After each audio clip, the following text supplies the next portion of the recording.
House of Representatives, the legislative body that writes the laws for our bankrupt country, approved $95 billion in American tax dollars in foreign aid to Israel, Ukraine, and Taiwan. Taiwan, by the way, happens to be one of the richest countries in the world. That package, that spending package, passed overwhelmingly 316 to 94. So let's narrow out a piece of it. That would be the $61 billion that went to Ukraine. Now, so far, Congress has given the Ukrainian government nearly $174 billion in munitions and so-called aid. Then you add another $60 billion that Joe Biden gave to Zelensky, and the total is over $230 billion. And that's just the money that was publicly appropriated that we can account for. There's a lot more than that.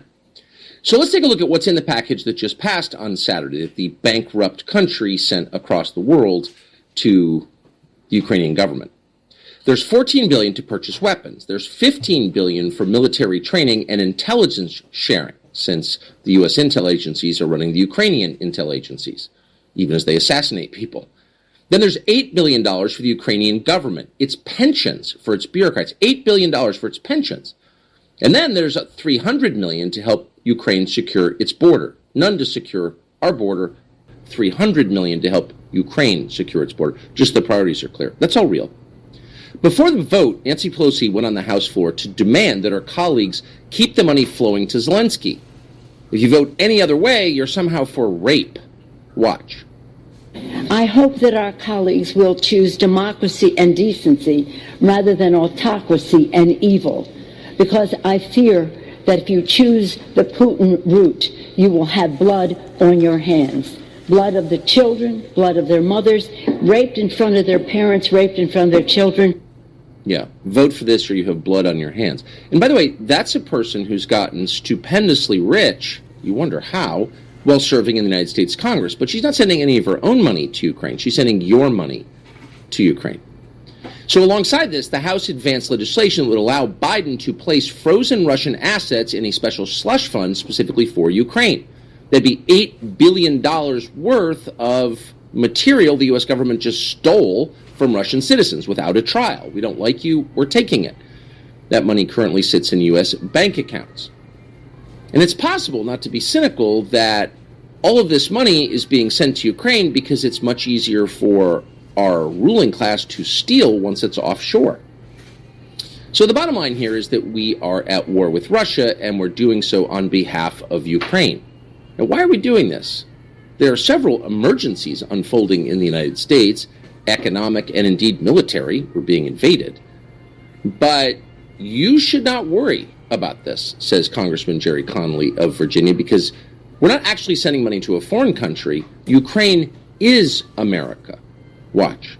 And today, we cannot disappoint those who seek what we have: freedom.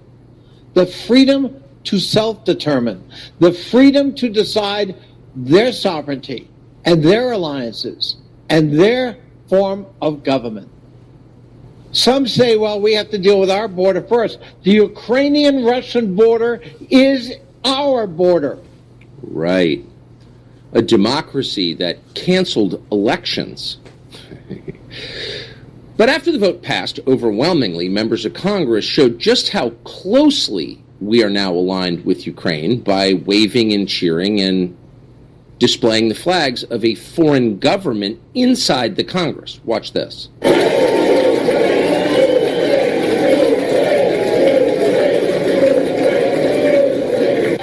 Oh, they love Ukraine. But do they really love Ukraine? Ask any person in that room, how many Ukrainian people, how many soldiers, how many civilians, how many Ukrainians have died in the war that you are paying for, and not one of them can answer the question. They don't know how many Ukrainians have died. They have no idea because they don't care. That's how much they love the Ukrainians. So maybe it's not really about Ukraine. And if you're wondering, take a look at a tweet, a statement sent out by a man called Nate McMurray. He's a Democrat from New York, now running for Congress. And he wrote this: Slava Ukraine, die, MAGA, die. You lose. In other words, maybe the real enemy is not the Russian government. Maybe it's you. But it wasn't the Democrats who made this possible. It was the Republican Speaker of the House, Mike Johnson of Louisiana. And he forced this spending bill through. He allowed it to come to a vote because he says he is a Christian, and his Christian faith requires funding war. After the vote, Mike Johnson was a little more specific about why he did it. Watch. 3 of our primary adversaries, Russia and Iran and China, are working together, and they're being aggressors around the globe. And they're a global threat to our prosperity and our security. Their advance threatens the free world, and it demands American leadership. If we turn our backs right now, the consequences could be devastating. So this afternoon, the House acted, and we sent over to the Senate, and it will be transmitted shortly, our supplemental national security legislation.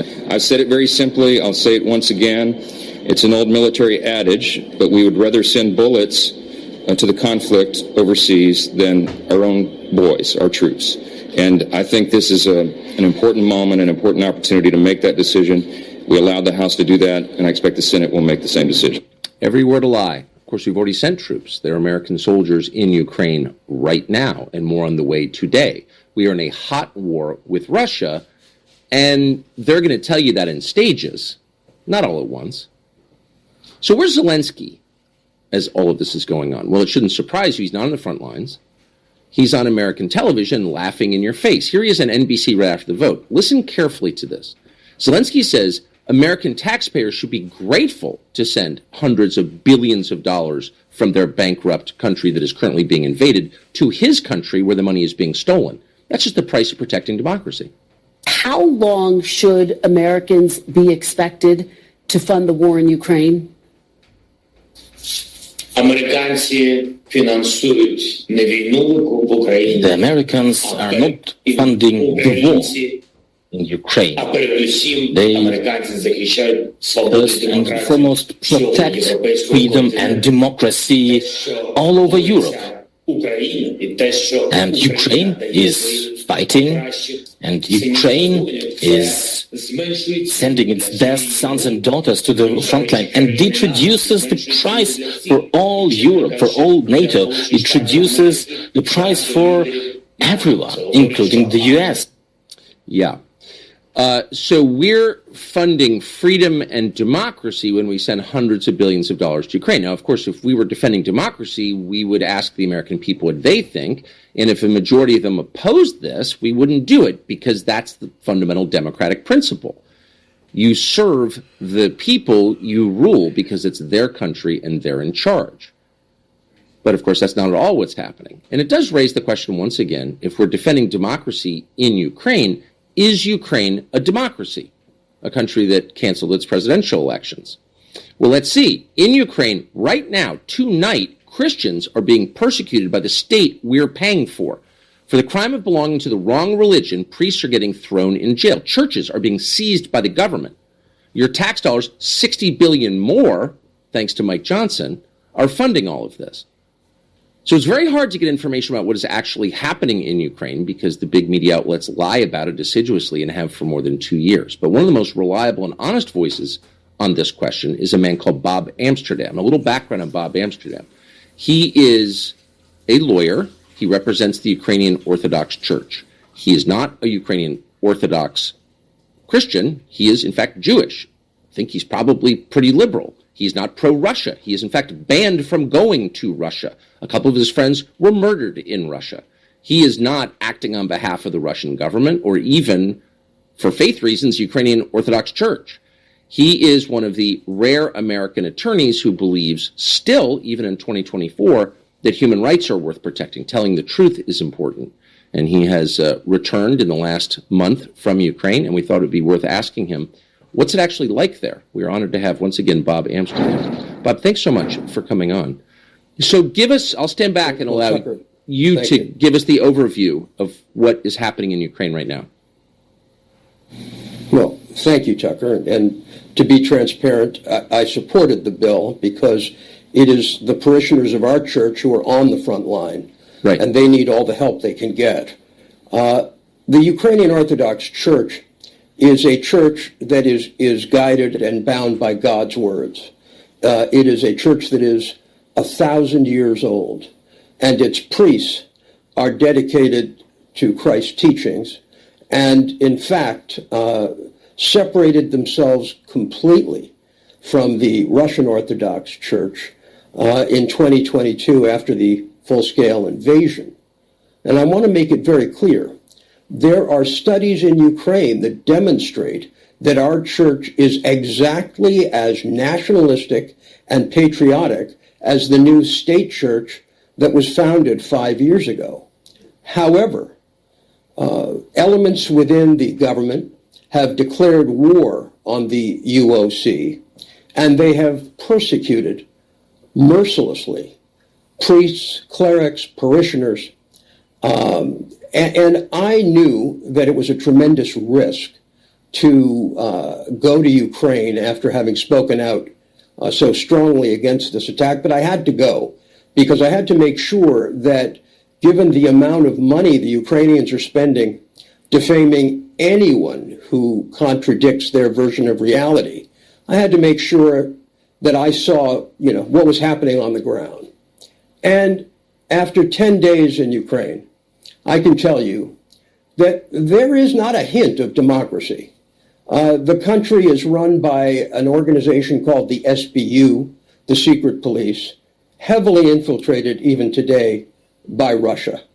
The parliamentary members, I met with 8, they are under incredible pressure from the secret police. In fact, they were all interviewed and interrogated after I left. A number of them had previously been subjected to interrogations. The priests I met a number of them who had been beaten and interrogated in the past. And in fact, one of them, after my meeting with him, had his home raided the next day. And he was dealt with so harshly, he suffered a heart attack. I was followed everywhere. Ukraine not only has shut the media, but they have become a font of disinformation.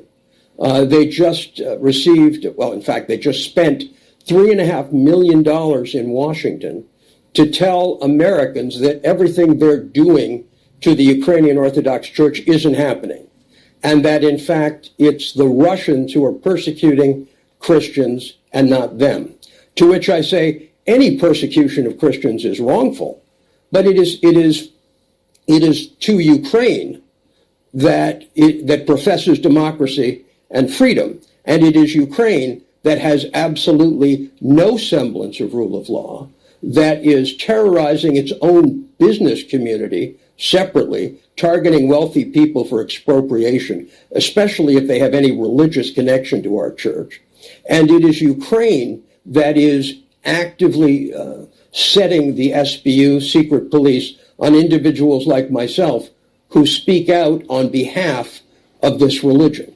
And let me tell you, since the passage of the bill in the House, Ukraine has gone into full war mode against my church. They are launching a massive PR campaign internally and again in Washington, attacking the church, attacking me, attacking everyone connected with the church, because they can't stand the truth to come out. So what is shameful about our American conduct is what Robert Destro, the former Undersecretary for Human Rights, said, which is that some of this targeting of the church came from Washington, that it was partially planned because Washington saw our church, which had a spiritual connection to Russia, as somehow being a threat. And I want to stress that our church is Ukrainian. Many of the men on the front line are members of our church who sit there and watch day by day as secret police wearing death masks come and steal their religious home. Imagine how they feel knowing that their parents and their families are losing their places of worship.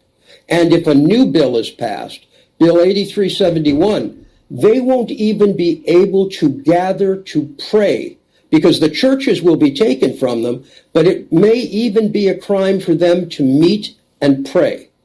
This unlimited attack on this historic church is unconscionable, and I am absolutely heartbroken that American Christians have not taken up this fight. It's disgraceful, and I've expressed that directly to the Speaker of the House, who says he's a Christian. How can you pay for the persecution of Christians with U.S. tax dollars? Are you aware of any, and I just want to state for the third time, neither of us speaking right now is Orthodox. I don't know much about it. So it's not like I'm defending my own church. You're not. But why can't Christian leaders, Christian legislators in the United States speak up and say that's just wrong, and we're not going to send money to a foreign country to build a tyranny as they have and persecute Christians? Like, why is that hard?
Welcome back to another edition. We are busily working like bees over here, busily working, and we're spurred on by the obvious deep thunderous booms, the explosions of instability that we can hear rocking the entire foundation and substrate. The superstructure of our entire democracy is being systematically and intricately destroyed as we all sit at home waiting for the Grammy Awards. I mean, what are we doing? What's everybody doing over here? We're afraid to act. We're afraid to even think about acting because the AI will see our eye movements, or what? Are we afraid of this treasonous and overzealous persecution by the state that you can see has been arranged? And the racialism, right? The racialist powder keg that we see being established by the elites in this country it's depraved, and it's some lowbrow theater stunts that I guess I didn't think would work. But I used to also believe that we went to the moon once in the 1960s and played golf there. So, don't put it past us what we're capable of believing in. It's totally absurd, right? So I think that they want to shoehorn us into this low-key and burgeoning racial unrest. And then, of course, the media, the complex, the Mockingbird, corporate media cabal, right? The entire sophisticated complex of demagoguery and rabble-rousing, and using the entire power and the societal hegemony of the news media itself to support the flasher and the deviant on the train, and to imprison the guy who tries to intervene on behalf of the public and protect the people, right? And confront the enemy, confront the bad guy. If you confront the bad guy, you're going to jail. Bad guy is the victim. So with that prevailing singular structural narrative beginning to pervade the world, you have the little boy, the violent little psychopath, little deviant zombie who throws the woman down the stairs at her Greek Orthodox church. Maybe all my details aren't perfectly perfect on that, but I think that's what I witnessed. I think we all witnessed it. And this is just so some little totally worthless, deviant little punk jerk off can get like his little masturbatory kicks on beating up old ladies and taking their money, right? Running off. And the fact that we don't hang these individuals on the tree is the actual biblical and the scriptural paradigm by which we're going down the tubes as a whole nation. So this prevailing undercurrent of racialism and racially inspired controversy and racial propaganda that we see pouring out of the media will just continue to motivate and hasten the decline of the social stability of our nation, right? So you have that totally despicable and heinous traitor, transgender Millie, right? Old General Millie, letting everybody express herself freely, how they feel, how their deepest inner feeling feels inside, how it feels. That's the most important thing. It's just like I want to understand white rage, right? Is he just scared of the peer culture and the Pentagon around him, and he's powerless to do anything about it, so he's just going to sidestep, right? Instead of step forward with honor and character and confront it like a real man would do, he's going to sidestep and fall back and hide behind the infantrymen, the enlisted men, let them take the brunt, let them take the hit. He's just trying to figure out all of our sick white rage that we all have that he doesn't have, right? And the same thing with these two circle jerks up there that they go in front of the camera. They have the book, The Rural White Rage. I mean, the rage is rural, but I don't know if it's just a white thing, you know? I'm out here in Florida. Lots of these farmers out here are black farmers. Lots of black families out here in the country with Trump signs. Lots of, Spanish, Latino individuals out here farming huge properties, wearing the cowboy-type hats, riding their horses up and down the road, the dirt roads here. I see them all the time. These particular Spanish people are country people. They're not interested in city living. They don't have all the accoutrements of city living. And wherever their families are coming from in America historically or over time, I guess we're all immigrants. Where have we all immigrated from over time? I guess where their families immigrated from over time, they were attracted to this rural life. And I feel like that those people, they don't have white skin, but they have rural rage too. I think they're feeling the shock, they're feeling the hysterical and frenetic terror that comes over the populace when you realize that the megalomaniacal psychopathic overlords are trying to herd us all into the butchery, right? Herd us all into a hunting chase in order to butcher us all. That's how it feels. It feels like that the gears are in motion, that the policies are in play, and that the depopulation agenda of this new world government of the United Nations, you really can't manage all this populations. That's what national governments were for. Each of the national governments were a locality for these individuals, for all of us around the world. And as the global order works to penetrate all these different national governments and break their sovereignty and their political hegemony with massive debt, right? And you can see the Chinese trying to follow along, play the game too, put nations in Africa in debt, build them a new port and they can't pay for it, and just begin taking over whole sections of their country quietly. That's just what the Federal Reserve System's been doing, right? It's been happening all along, and of course the Federal Reserve System is just an extension. It's a debt system. It's an extension of the City of London banking operations. And if you don't know that now, man, I don't think you're ever going to see the light of day while you're alive. I mean, you're just like a living abortion. You're like the Walking Dead. You have literally no idea what's even happening. Your eyes don't see. Your nose doesn't smell. Your mouth doesn't taste. Like, you have no senses. You're dull to the world. You're dead into the world. Your hippocampus and your pineal gland, or all the parts of your brain that are supposed to give you warning signals, it's not working, man. It's not working. Not for you, right? Not for you idiots out there who are just gonna work and vote as many times as you can, right? Cheat, whatever it takes to debase and sicken our nation and destroy it beyond repair because of history makes you angry, because of skin pigment or something, right? So they're weak, rudderless, listless cowards who never saw or had any bearing or any weight or any component of human character in place when they were ushered off to college, right?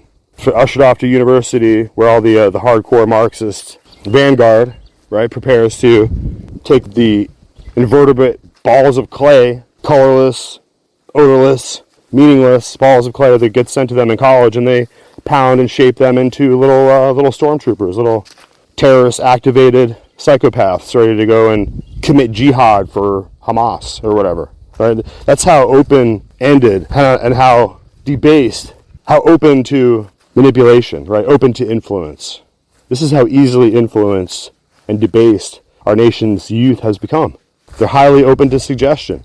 The demoralization process is completed, and now they're ready to go and do whatever it takes to cut the throats of their parents, to send money to their enemies, to give aid and comfort to the traitors who are trying to destroy their own nations and their own families and their own futures. They don't care.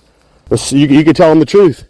You can Yuri Bezmenov, you can show them how sickened they become. You can show them how betrayed, how propagandized, how deformed they've become, and they won't believe you. So here we are, we're in this position that our forefathers kind of pre-planned for us to already be in. We're kind of pre-positioned, right? We're being threatened and terrorized by our federal government that they're supposedly like there to keep us safe or protect us. And our own constituted federal government is sworn by oaths to follow the enumerated powers that we gave them that are limited, very limited, and all other powers that could possibly be thought of, we keep to ourselves. That's the government. That's how it works. So now we got a government in there of Obama traitors with this Biden hack, and they're going down like Satan, right? They're going down in some epic biblical scale destruction here, right? It's all, the walls are closing in on them, right? That's what's happening.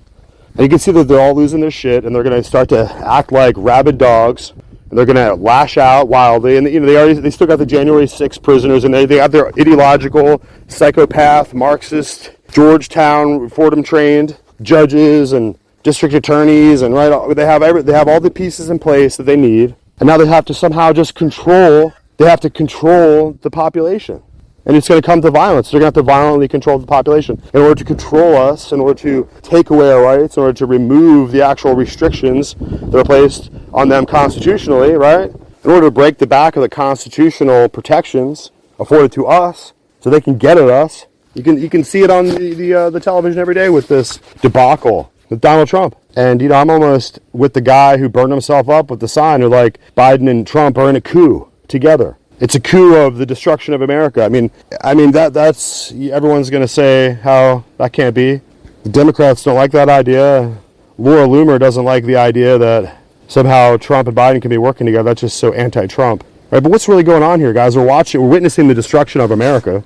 And whether it's some kind of like elaborate like Freemason clown show or acting job, I don't know.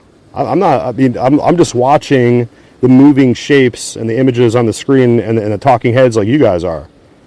All right? We're trying to just piece this together. What's really going to happen here, though? That's really the question. So, I have to go, and with all my instincts and my particular bias and my thought process, I have to go be like, man, I'm going to support Trump. I've been in that position where the prosecutors will just run roughshod over the defendants and just brutalize them and destroy them because they're poor and they have public defenders and they don't have no protections. Right? I get it. I get the position that Donald Trump is in right now. And that leads us to the point where we have to vote for him. But at the same time, we have no idea whether this voting system, this process of voting even is really accurate or it's going to be counted properly. And you have people all over the place trying to get rid of these machines so we can have an accurate vote count. So you can see that behind the scenes here, the process is in the works. It's just, the question is whether we can believe that Trump, we have to vote for him, right? We have to be totally insane to not vote. We'll have to be totally like hospitalized if we don't go vote for Trump and try to save ourselves from Biden. That's the dynamic. So that's the way in which I say we're being herded like cattle. I don't like the way this is working. I don't like the way this feels. I don't like being stuck between this dichotomy that I can't get out of. And both of these individuals, as far as I could tell, were individuals who knew Jeffrey Epstein. So what kind of weird limited hangout, like wag the dog kind of bullshit are we like really in here, I don't know why that guy burned himself up. He could have been carrying his sign today and maybe making a point to a few more people. Right? Whatever happened to that guy? What's wrong with this country? Why are we being so psychologically operated on? Right? These operations, these psyops are killing us, man. The big picture game here is to ultimately annihilate for the ability of the American people to resist the government overreach and the government violence and government tyranny. And I guess they believe they should have the monopoly on violence, but I don't believe that's how it works. I think the American people should have the monopoly on violence. That's how it was structured, so that the American people would have the right to bear arms, so they could hunt, so they could protect their property, and they could protect themselves against an overreaching, out-of-control, psychopath federal government like we're seeing here with the ex-prostitute, the high-end call girl, Kamala Harris, right? I mean, what kind of prostitute, what kind of whore does ride the beast, right? That whore is riding the beast. I mean, let's just point out what it is. Where I come from, we call a thing what it is. We don't just pretend for the comfort and for the popular political correctness and the feelings of the other people who they feel differently. Fuck those people, right? That's how I feel about it. We're here to tell you that Joe Biden is a pedophile who molested his entire family, and this entire family is a sick, disgusting, wretched pig family now because of that. And his vice president is a prostitute because he's a sick man, right? And he chose Governor Brown's ex call girl to be his vice president because he thought he would be protected, right? So these individuals, these particularly sick characters, these like particular puppets of Obama, they're criminals. And if justice was in this country, all these individuals, these traitors would be drug out and they would be hung, right, after a trial, because of a thing we call the Constitution and the Bill of Rights and protected rights. We'd have to try them fairly and to have a discovery and find all the evidence for their crimes, and then we just hang them, right? And that's the problem we have in this country. We've lost our testicles and our manhood and our womanhood. I guess in that case, we lost our ovaries, guys. We're ballless in every respect, okay? And so that can't be good. So I'm here just to remind you that we have got this coming cataclysmic conflict in this country arriving, and it's coming to us. It's seeking us out personally on the heels of some IRS, politically motivated IRS investigation on your property, right? It's coming to you. It's coming. Somewhere, somebody is going to see your information in the social media databases, right? And if they can just, from what it appears, if Donald Trump is this real deal, like neo George Washington figure, and they're taking him down. They're taking the president of the United States, who was lawfully elected, by the most votes in history of any president, Donald Trump in 2020, and they just took him down, robbed his election, and now they're persecuting him out of existence and trying to put him in jail. Right? That's what it looks like is happening. Unless we're being like massively manipulated by very well. I mean, and I don't put it past them. The only reason I bring it up because we've been watching year after year after year them manage the cult of the presidency. They've been managing the cult of the presidency, guys. They've been managing the executive proclamations, the executive orders. They've been managing the war powers, the military-industrial complex, the capabilities, all the companies who churn away to make smart bombs and make billions of dollars for the investors in Washington, D.C., and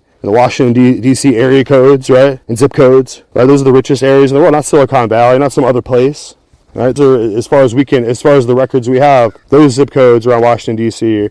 are the place where all the traders are sucking away the wealth of the American people because of, complicated foreign entanglements and international treaties that are sucking us into war all over the place, and not North Atlantic Treaty Organizations, exactly what George Washington told us not to be involved with in his last speech, right? Am I missing something? I don't think I am. So this struggle is gonna come to us as they round us up and put us away the way they're doing to Trump. And if they take him out, or they take out this last wall of resistance, those for the national stability and the political strength and hegemony of America, right? As those individuals, as those conservative forces are washed away, then what's left? Just you, man. Just you voters. Just you people that have your Trump hats inside your house and you don't wear them outside anymore. You know what I mean? That's who comes, right? It's like your Nazi paraphernalia. It's like when they went and rounded up, they wanted to go find all the Nazis and look at all their old Nazi flags they waved around. That's how it's going to be treated, guys. You've got to resist now. You can't afford to lose this particular battle and just go home and sleep it off and try to vote again next time. The voting is over in this country. If that hasn't occurred to your mind that no one is following the rules anymore, right? They're just running the red lights. Then you're the victim. You're the next target. You're the next idiot who can't figure out that the battle is now. So as you watch this fucking clown up here, Mike Johnson, I mean, have you called him? I called him. I called him several times. I screamed in his ear. I screamed at him, because they're taking it farther than this treachery, and this betrayal, and this sellout, and this backstabbing, throat cutting of America. They're taking it farther than Kevin McCarthy ever did to get his ass thrown out. And where's Matt Gaetz? Why don't you answer for this, bro? Where are you at? You were out, your face was all out there with your freaking moosed up hair, all combed and shit. Where are you at, dude? All you got is Marjorie Taylor Greene out there, MTG out there like going off. And then you have other people. You set this guy up, this plumber, this Mike Johnson plumber guy. You set him up to go in there, dude. Where are you at?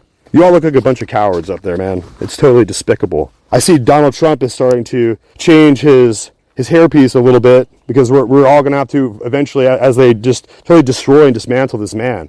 I've said it before. It reminds me of what happened to Jared Kushner's dad. You know, it's the same kind of thing. It's the same disgusting powerlessness of the American people. We should be up there in droves. We should be camped out there, locking that place down, right? We should be taking our president back from these people who are trying to remove the man illegally, dishonorably, in this hellhole situation in New York. Right? And I don't want to be, I don't want to talk to any, I don't want to talk to any feds. Don't talk to me. Don't come to my property. I have nothing to say to you. No one here is going to even speak one word to you. Get the fuck off my property. That's all you have. That's all I have to say to you. So just don't even bother coming out and bothering me in the first place. Just don't even bother. The next thing is that you American people out there, you've got to recognize that these individuals out here, these hyper-political inquisitors, these grand inquisitors are going to be looking for you. Right? It's going well past just, were you at January 6th 4 years ago? Were you even there, right? Were you an old granny that walked around with your camera who's going to get 20 years or whatever, right? But that won't be enough. It's just the next thing. It's just who was texting that day and supporting it with supporting text. Who cheered it on? Who was commenting? What were your comments? Right? This particular inquisition, it doesn't have an end. And so you can see that they're not done. The feds are not done. We already took down the January 6th committee. We just dishonorably destroyed that because it was a lie and a hoax. And they're not done. You still have these prosecutors up there in Washington, D.C. We got to get them disbarred, guys. Whoever is prosecuting, whoever is running this show up there in Washington, D.C. and getting all these people thrown in prison, we got to deal with them, guys. That's all there is to it. This limitless power to destroy people's lives has got to just totally be answered. And that's why it's going to require us to marshal our political strength in a way that's never been done or seen before. The last time, the guy Trump, the man Trump, the president, had 80 million votes. Next time, guys, we have got to put this man into orbit with our voting, right? There's no other way to look at it. There's no way that they can cheat. We have to put this man in 100 million votes plus. That's all there is to it. Biden couldn't even pull 30 million if he tried. Right? This has to be the biggest move of the electorate, the biggest election in American history, on numbers and in scale and in every single possible way. But secondarily, as we make this effort to follow the law and to be good Americans, good conservatives, people who are not breaking the law all across the country. Look all across the country, you can see there's some kind of Haitian guy murdering people in New York, right? Young women who are jogging all around the nation might be assaulted by illegal invaders. But Americans, people like you and I, all different variety of stripe, various skin pigments and melanin in our skin that makes us look all kind of beautiful ways, right? All kind of varieties of people in this country who are supporting Trump, who support America, who love this nation, are sitting like you, like me. We're sitting by quietly, not breaking any laws. That's what I do all day long. I don't break any laws all day long. Well, how about you guys? I follow the law every single day. So the important thing is that we're going to follow the law. And the law of the land is that we need a well-regulated militia, right? We need a well-regulated militia of men, right? Some of them, maybe they're armed. Some of them, maybe they're not. It doesn't really matter. We need the teamwork. We need the fellowship. We need the grouping to come together of men who are going to form the political defense action of the community when the police are too terrified or too politically assaulted or too defunded. And the military is too transgendered out. They can't show up for us anymore, right? What are we going to do as men? Ultimately, we're going to have to just do that ourselves. And we have that within the law and within the prescription of the Constitution itself. We have the right to bear arms. Right? We have the right to bear arms. Even if an overreaching tyrannical government says we don't, well, guess what? I just looked at my Constitution and I read it, and it says we still do.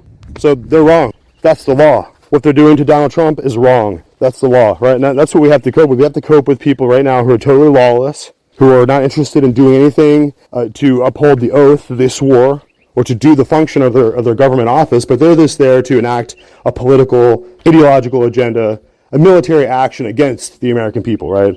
And to use the powers of their office, to use the judicial weight of their chambers, right? To use the legislative power of their particular committee assignment or whatever, right? And they're going to use all that as a weapon against the American people, and we can't accept it. A lot of us are going to get hurt. A lot of us already did get hurt, guys. A lot of us are already in January 6th dungeons, hellholes without trials. Habeas corpus is already being suspended. The Constitution is already being broken. So while we have to follow the Constitution, it's clear that they don't. That's the danger. That's the particularly venomous and dangerous phenomenon of this that we're seeing here occur, because they can use the power of their offices as sellout traitors or Soros bought prosecutors or etc. Degenerated transgender Pentagon officials or whatever, right? They can use the power of their particular offices to try to destroy us and America in the process. And we have to resist. We have to follow the law. And the law, because we have these genius forefathers, the founders and the framers of our Constitution, have said it so well that we have to follow our Constitution and follow the law. And we have to resist to end the danger and to end the threat of this enemy. Member of the War and Posse are watching this show. We love history. We love discussing history. We love the process of history. He who controls the past, controls the present. And he who controls the present controls the future. The twisting of the past, you notice they never talk about, why don't we talk about the world as it is today? And let's talk about a Churchill moment today. What you're seeing, and this is putting in high relief the divide in this country between a populist nationalist, America first, and American citizens first, versus the globalist elite. And the great unmasking, you're going to find many representatives that you have worked for, you have voted for, you have raised money for, you've given your own hard-earned money, you've walked precincts that are part in backing the globalist elite. You cannot take out the context of the central snake, the Chinese Communist Party, and the Biden administration's kowtow to him, and the business elite in our country selling us out. The central part of this war on the Eurasian landmass is that, and I've argued this for years when many of these people were in short pants, is that the Chinese Communist Party with the mullahs, with Pakistan, with North Korea, and the same people today in the Democratic Party, and the same people today are in back of pushing this vote on Ukraine, are the exact same people who came after President Trump and trying to hive off the KGB from being an ally of the Chinese Communist Party. That was forced on Trump in his first administration. President Trump tried to do the most brilliant geostrategic move and reach some sort of rapprochement, right, with the KGB, but bring the Russian people on our side to stop exactly the situation we're in. The ones today that are going to sit there and tell you have to vote to Ukraine or you're Neville Chamberlain are liars and twisting history. We would have never been in this position if they, and what McCall's the running dog for, the Atlantic Council, Atlantic Magazine, MSNBC, all those geniuses who have lied to you from the beginning about what this is about and actually where we stand on this topic. So you're going to see more of this today. The one thing with all this highfalutin, the Churchill, talk about the present, talk about Iraq, talk about Afghanistan, talk about the elites of General Scowcroft bailing out the Chinese Communist Party to kick this whole thing off in 1989. Remember, within 6 months after we sold out our greatest ally, the Lao Beijing, the Chinese people and the Russian people after World War II, where they had bled out the Imperial Japanese Army and crushed the Wehrmacht, right? So the America didn't have 2 or 3 million casualties, right, coming across Normandy, of which the British and Churchill particularly delayed for years and years and years because they couldn't take the casualties they had in World War I when their generals just sent on the first day of the Somme their troops over the top to be slaughtered, right? You had to have the Russian army bleed them out, and it was only forcing Churchill and the British to agree to a D-Day invasion 3 or 4 years into the war. You're completely twisting the history of World War II, completely twisting. And now, with what we've done in the disaster in Iraq by the exact same warmongers in the exact same military-industrial complex that lied to your face about Iraq and lied to your face about the Afghan war. You think Vietnam was bad? You read the Pentagon Papers, particularly all the veterans who served in Vietnam. Have you ever read the Pentagon Papers, how they lied to the American people consistently? And not Nixon. I don't even know why Nixon ever didn't want it to come out. Democrats. The same exact globalist that led us into the folly of the Vietnam War and then lied about it consistently was brought up later, and in their own documents, they show how they're lying about it. The Washington Post then does the Afghan papers, which go back over Afghanistan for 20 years, lies and misrepresentations. I had a ringside seat.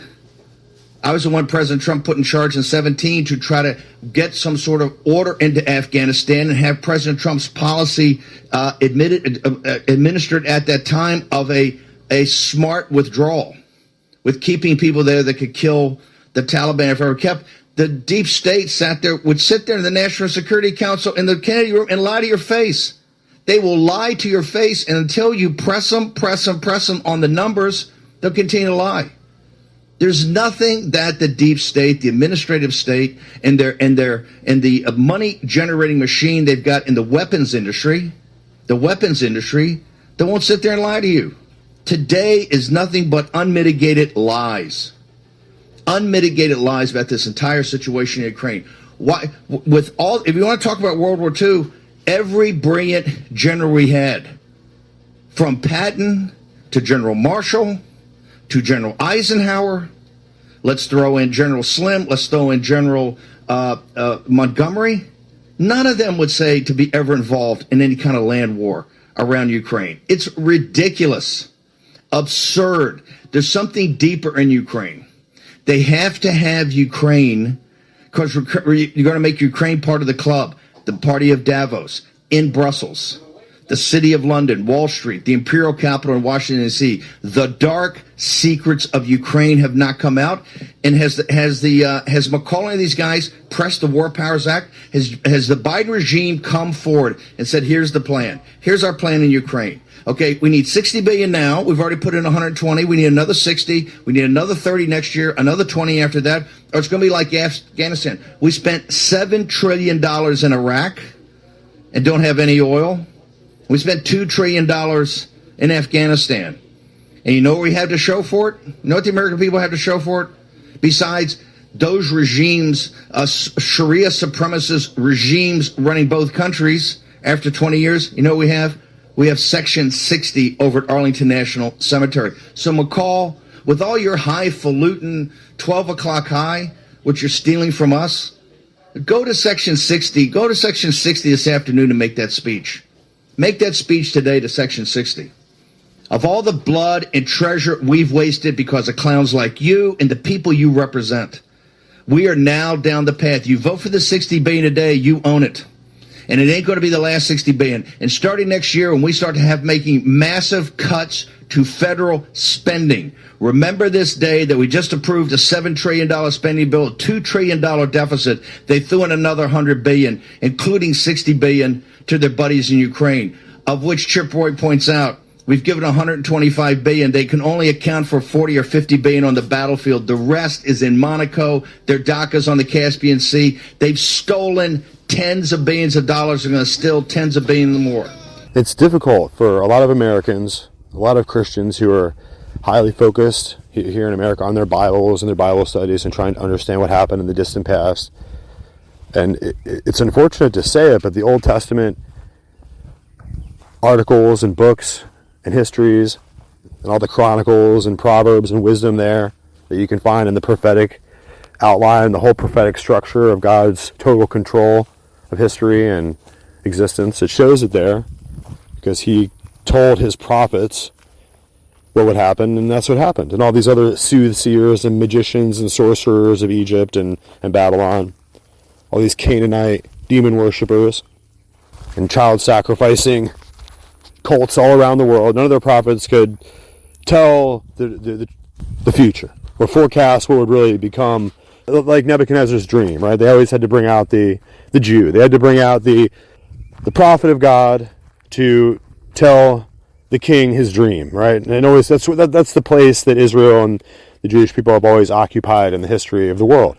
And there's always a chosen and anointed son, right? And just like out of the 12 tribes, there was the 12 tribes of Israel, where there was the 12 sons of Israel, and they became the 12 tribes. And the foremost tribe, and the foremost family line of promise would be Judah, right? All the other tribes were really wonderful. All the other family lines and all the other sons of Israel, of Jacob, were wonderful, and they had a great promise and a great future. But there was only one tribe of Judah, who would eventually be the Jews, who would eventually be the family line and the tribe that Jesus Christ of Nazareth would come out of. He would be of Judah. He would be a Jew. And while these other family lines and the other 12 tribes were very important and they had wonderful promise and blessing from God, they weren't the selected, chosen son. And the same thing is true with Ishmael and Isaac. Isaac was chosen, and Ishmael was not selected, not anointed, not chosen to be in the bloodline of the Messiah, in the family lineage that would eventually become the Jewish people. And then the same thing is true as we move on down the line. If we understand how out of all the families of man, all the nations of mankind, all the different races and ethnicities, all the different national heritages, all the great, wonderful cultures and historical legacies of these wonderful people groups around the world.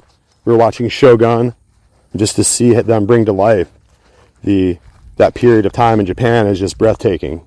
It's astonishing to see how incredibly sophisticated and also how incredibly dedicated the Japanese culture was, and how unafraid of death they were. They just understood death to be passing from this world to the next, and in the effort to not give your family any embarrassment and not disgrace your family, but to recover some of the supposed lost dignities in the battles here on earth, and to go into, and like the Vikings, and go into the darkness of death with your pride intact and your honor, whatever that is.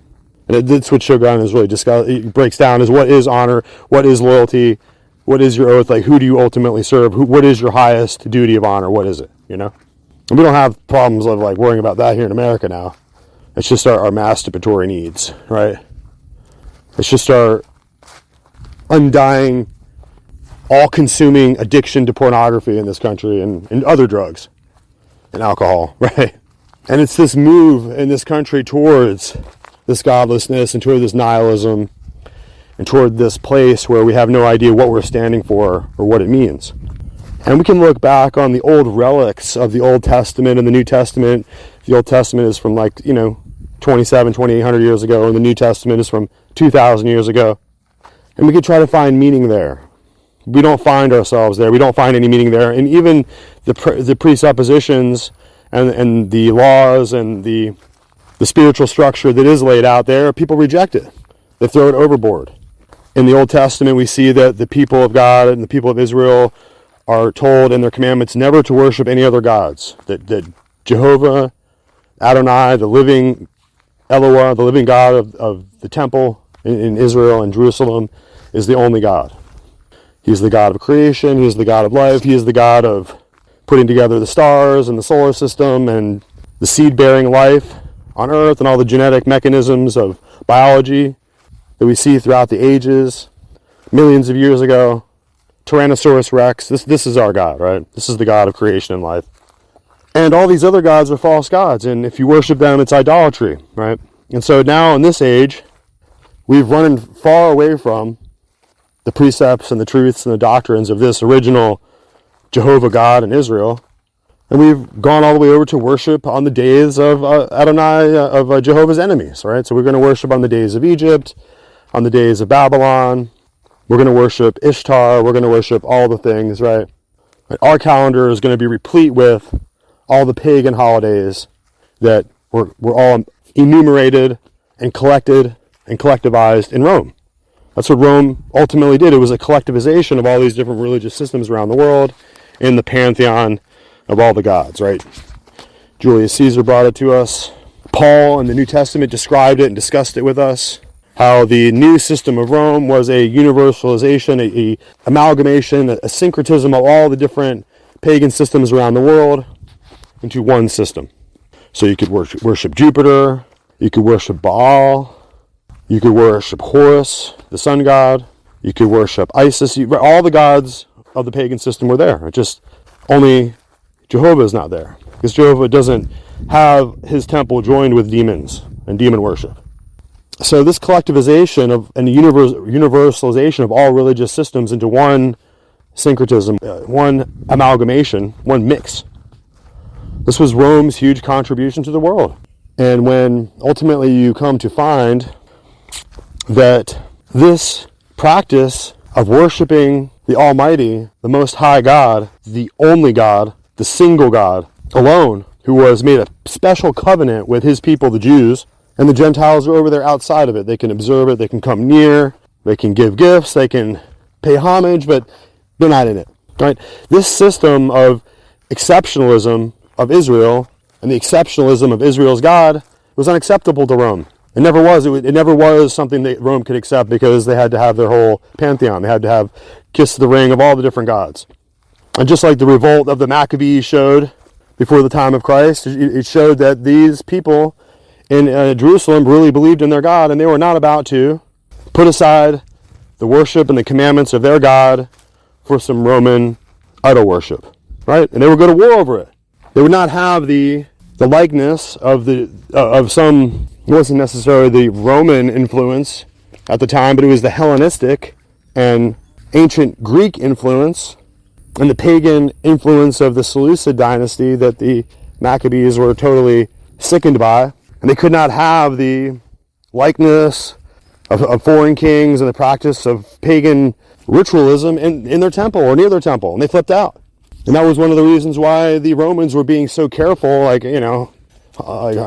some 200 years later, they're being so careful to deal with the Jewish people very diplomatically. Their particular rapprochement was gradual, and they brought in the influence of their Roman denarius, and their economic and their powerful, their incredible weight of their economic power in the region.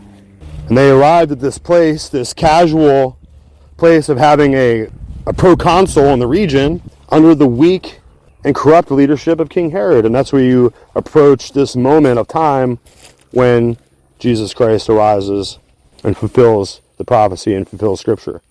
And so these Americans had come here to America and established the freedom of their religion, escaped the clutches of the Inquisition and the persecution of Rome.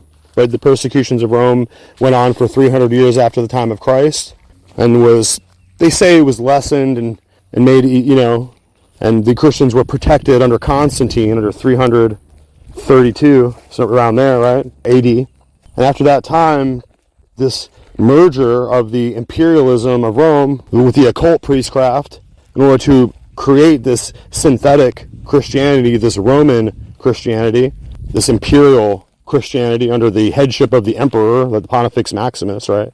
The Pontifex Maximus and Vicarius Filii Dei, right? The two, that one was established by Constantine, the second one there. So these are the two twin occult titles of the imperial Roman throne that supposedly takes over Christianity and becomes the papacy and becomes the Pope. Where do you think he gets all of his pretended powers from? Because he was once the emperor of Rome. He was once the Pontifex Maximus, the Julius Caesar, right? The all-powerful dictator of Rome. That's who the seat of power that the papacy, the Roman Pope, now sits on. So you need to know all that. You need to know that this isn't Christianity anymore. And that these people over there, like Pope just announced 20 minutes ago before we got on here, that now priests can oversee the marriages of same-sex people. So you can see, and then they're going to embrace Islam, right? They're going to make this universal, quasi-lukewarm, fake Christianity that everyone can embrace, and you're not going to be in it. You're going to be a Protestant. You're going to be a Cathar. You're going to be an outcast. You're not going to be accepted. You're going to be persecuted for your faith. And there's no amount of doing Easter eggs or Christmas trees are going to save you. Those are just the things that are weakening your connection with God. Those are your violations and your sins and your crimes and your trespasses against God. Your violations of the commandments that God laid out. The God of the Jews. The God of the temple in Israel in Jerusalem. The God who carried his cross through the streets and bled on Calvary for your sins and then picked himself up by the bootstraps and brought himself back from the dead and came back to life 3 days later. Like Lazarus, the sign of Lazarus. You understand? That's who you're dealing with now. And you can look back in the old scriptures and look at the old writing of the 1611 King James and try to figure it out, but it's late. You're late. We're very late in the season now. Right now it's time for you to wake up because now this is all happening. It's active. That's what the book of Acts is. The book of Acts is the book of actions and the activities and the actions of all the things that happened afterwards. And we're now in that. We're in the book of the actions and the activities that are going to happen here at the Telios at the end. It doesn't give me any great pleasure to bring this information out, and I sound like all the other people that came before me who said the same thing, and then they just went into their box, and nothing ever happened, and decades went by, another century goes by, nothing seems to happen, right? But now we're at this point where everything has come together, the accumulation of all the events that we need. We can see the prophetically, we can see the words of Jesus Christ. He said, how do you not know the times and seasons? How do you not, you're like farmers, right? You guys are agricultural men, he says to them. How do you not look up and you see what season it is and what time it is? Can't you tell? Can't you tell when the olive tree is just a little shoot and a little leaf and it's just a brand new little bud? You can't tell the time? And that's what you have in Jerusalem right now. You have in Israel. You have this new bud since 1948, this new little bud of the people of Jerusalem have come back into their land. An impossibility. It seemed like they were in their diaspora. All the other religious replacement theologies around the world had just cast the Jews aside as no longer the people of God.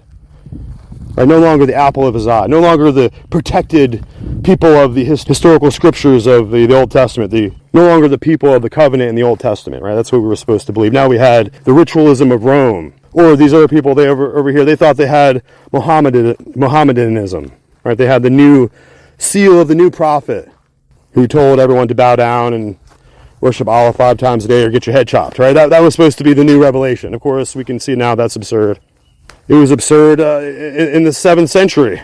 It was absurd. And now, here, in 2024, it's even more absurd than caveman painting on a wall in Peru, right? I mean, it's just, there's more absurd than the claptrap Chinese Communist Party murder cult right over there, where you to convince all the kids to murder all their parents. You can see how that could be done, right? You could see how that could happen. You could see how these dissolute and anxious and angsty young people here who are spending all their time in the classroom with these psychopaths, how they could slowly, little by little, be brought over to hate their parents, and then eventually, march like a swarm of hoarding locusts over to annihilate their own country and destroy their own history and murder their own inheritance and commit the ultimate crime, the ultimate sin against God, and murder your own parents, right?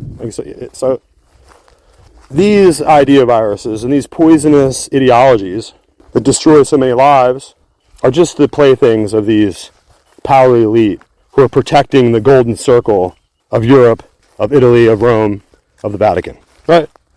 The vestiges of their ultimate Christendom, the old titles of their old nobility from the past, before America ruined it all by freeing the people and making freedom to the people the law of the land, right? Isn't that what America did? And it represented that like a shining city all over the world. So yeah, we're at a war. We're in an existential war of the people of the world who are the 90% of us who own nothing and are supposed to be happy, versus the other 10% there who basically own everything and sign all of our paychecks and send us all to work to build their pyramid or whatever, right? And a technotronic system of slavery. That's what this is all about. It's all about the rolling, clicking, mechanical, systematic, robotic compression piston of commercial economic growth. And that's what you are. You're a battery. You're an integer. You're a widget within the machine that creates and produces economic energy and economic value. So they want you out there. They don't want gold and silver anymore. They want these Federal Reserve notes dying away in value little by little, step by step, losing every single scintilla of value that was left in that paper.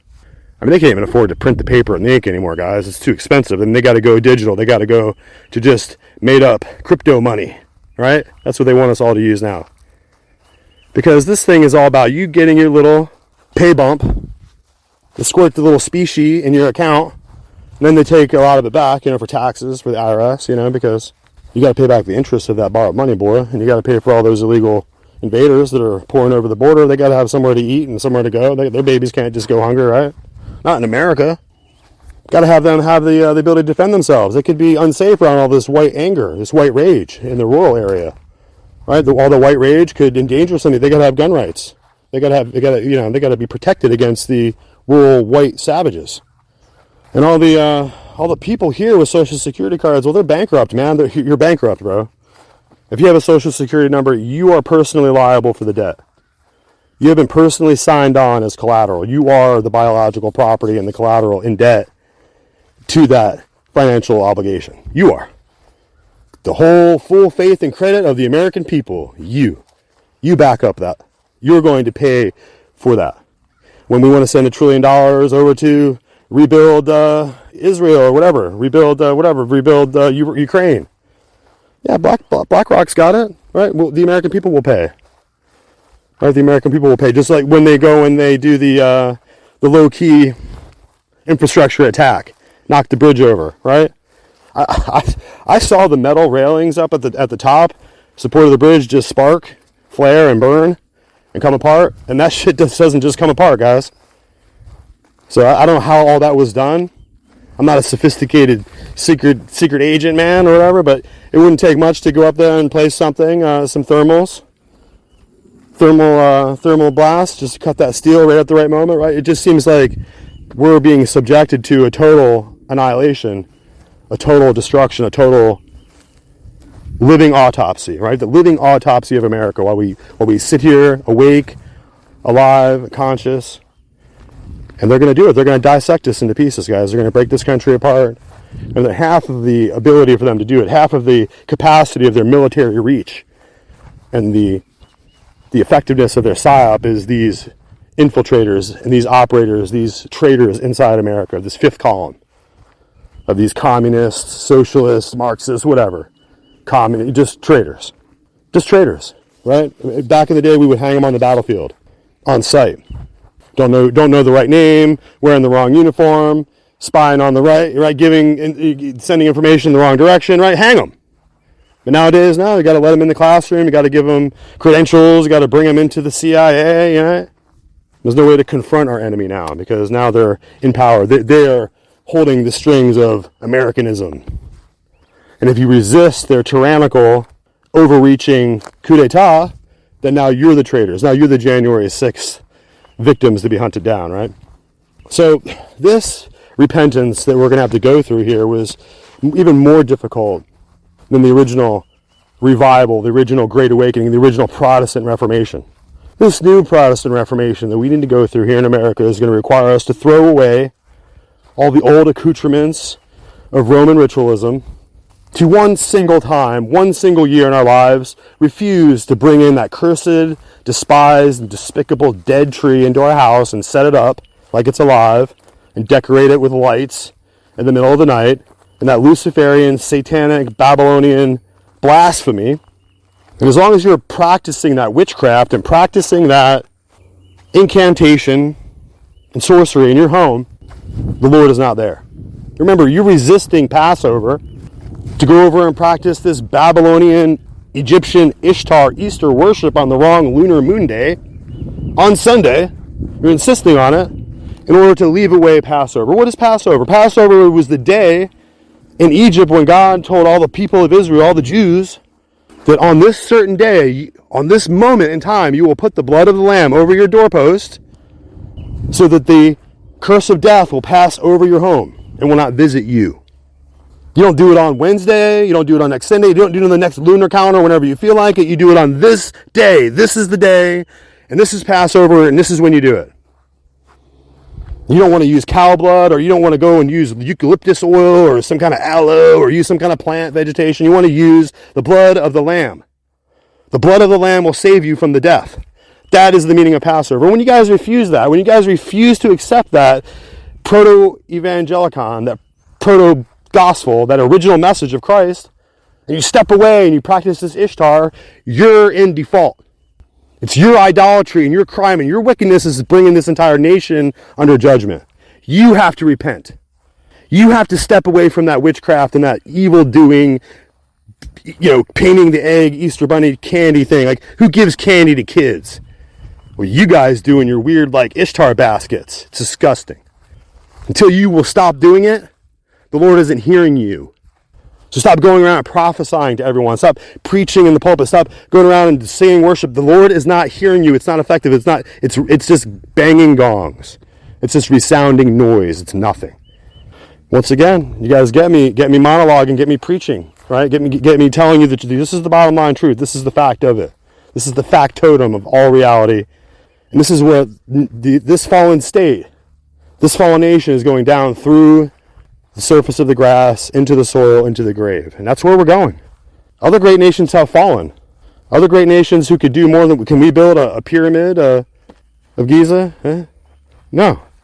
Can we fix that bridge up there? That little steel girder bridge up there? No, we can't fix it. And when Joe Biden comes out, oh, well, we'll pay for it. So the insurance companies can't take a look and can't discover the truth and can't admit in a report somewhere that, hey, this was an attack. This was a low-key attack. Was it Russia? Was it Ukraine? Could have been either one. They're all angry at America now. In the end, Russia and Ukraine will end up joining together against us. That's just a fact. That's just Bible prophecy history from the past. None of you people are teaching it. So I'm not here to defend Protestantism, and I'm not sure as hell not going to stick up for Romanism. I'm here for American church, the American church.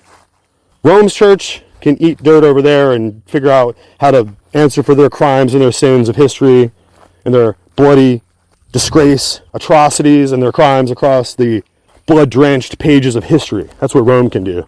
But over here in America, you know what?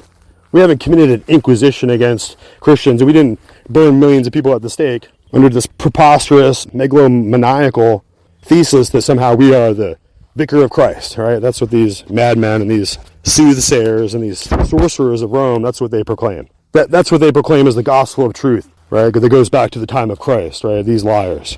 So we're not here to stick up for the Orthodox Church either because, they're just controlled by the Jesuits as well, by my calculations. They're just another order of ritualism that tries to proclaim a historical imperative and a historical supremacy upon the rest of the Christian churches. In the end, their pretended ritualistic centrality will not save them. It will not be given the power of the Holy Spirit to, in these latter days, right?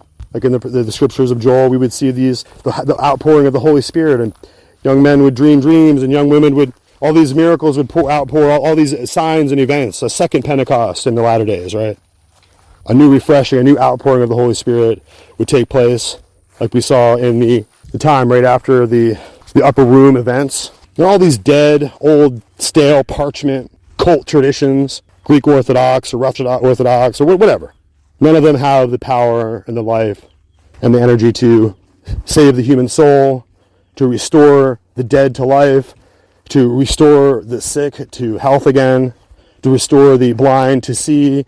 This is the power of Christ. This is the power of the true people of God and the Holy Spirit that we're going to see breaking out here in the end times, but it's not going to be associated with Rome or Orthodoxy or old line Pentecostalism or old line Protestant religious groups that are now practicing Easter and Christmas on Sunday, right? They're all just falling away. They're all just shells and shadows of their former selves, clinging onto the Bible but having no justified connection with it anymore. And we saw that during COVID, all the cowardly, weak, pathetic pastors and churches all around. Just totally weak, totally pathetic. They went and shuttered their own doors. They shut their own mouths. They took the medicine that was poison, right? They didn't encourage it. Well, there was a few, right? There was a few. John MacArthur, I believe, was a little bit resistant. But more famously than that, Pastor Rodney Howard Brown, we're proud of him, and proud that he resisted and even got arrested by trying to tell people that this overreach and this tyranny from the government was unacceptable. And so, he was one of the very few people, along with, like we said, John MacArthur, who very few churches resisted. Very few churches resisted. Very few churches are going to resist the total societal pressure, peer pressure, corporate, all the interlocked corporate directorates that are going to push down hard and make sure that everyone accepts the ultramontane Roman Catholic calendar of events, right? The Easter. No attention will be paid to Passover. No special candies. No celebratory holiday decoration aisles will be set up for Passover, right? You have to go and find that yourself. It won't be offered to you by the larger, popular corporate worldview, right? The M&Ms and the Porsches and the McDonald's, right? They're with the Easter Bunny, guys. So when you have to step away to find Christ, you're going to have to step away from the whole world. You have to step away from your whole family. You're going to have to step away from everyone you ever knew. You're going to have to go step away and be all alone in this track and in this search and this discovery of who the Messiah really is, because he's not in any of these St. Patrick Day, right? Any of these days that your kid gets a candy and he gets a day off for, that's all propaganda. You should be able to sense that by now. St. Valentine's Day, St. Patrick's Day, St. this day, St. that day. Hardly can get a candy or a day off for President's Day anymore, right? Or they moved that. It used to be on the famous birthday of the president, but now they moved that, so we can't have any, right? We can't have any connection with the President's Day with these famous and righteous men, the righteous presidents of history who fought for American sovereignty and American separateness. We're to be a separate nation. We're not to be connected in all these entangling alliances and all these treaties of international obligation weren't supposed to tie us down and just make us one more regional power and a quilt of international power, right? We were supposed to be the nation who stood alone and stood up for individual rights, political liberty. We stood up for the small guy, the Protestant churches, right? The Mennonites. Right? People had the right to freely seek God and to freely pursue their own religious convictions. And that was true until, of course, Georgetown, Billy Boy Clinton, right? Bringing all that cocaine up to the Arkansas airport in order to, turn Compton into Compton, right? Old Billy Boy, Georgetown, Jesuit Clinton boy. He made sure that down there in Waco, Texas, that those Branch Davidian individuals, they got burned alive. They were so worried about those people getting molested by some perverts in there that they went and burned them all. Yep, that's when the tone and the character and the mechanism of American power really turned on us, right? Of course, it was probably before that, but that's when you could really see that they were going to focus inward with the psyops and the media control and the mockingbird corporate press and to tell everyone what's what. And they could take any particular people group out there. Every Mennonite group, every Amish church group out there is kind of like one of these Branch Davidians, They're all a little bit different. They all like to keep their own practices and keep their own Bible studies and keep their own celebratory times and their own family groups and their own communities, right? They like to stay together. So that was a warning shot to this religious community in America. And we're not going to be able to just stand on the traditions of our elders or what my forefathers told me. We're now going to have to go to this new level, this new place in our spiritual development. We're going to have to stand up like big boys, like adults, and stand up for ourselves. And we're going to have to approach God and see him eye to eye. And we're going to have to answer to him in person as men. All right, that's what's going to happen.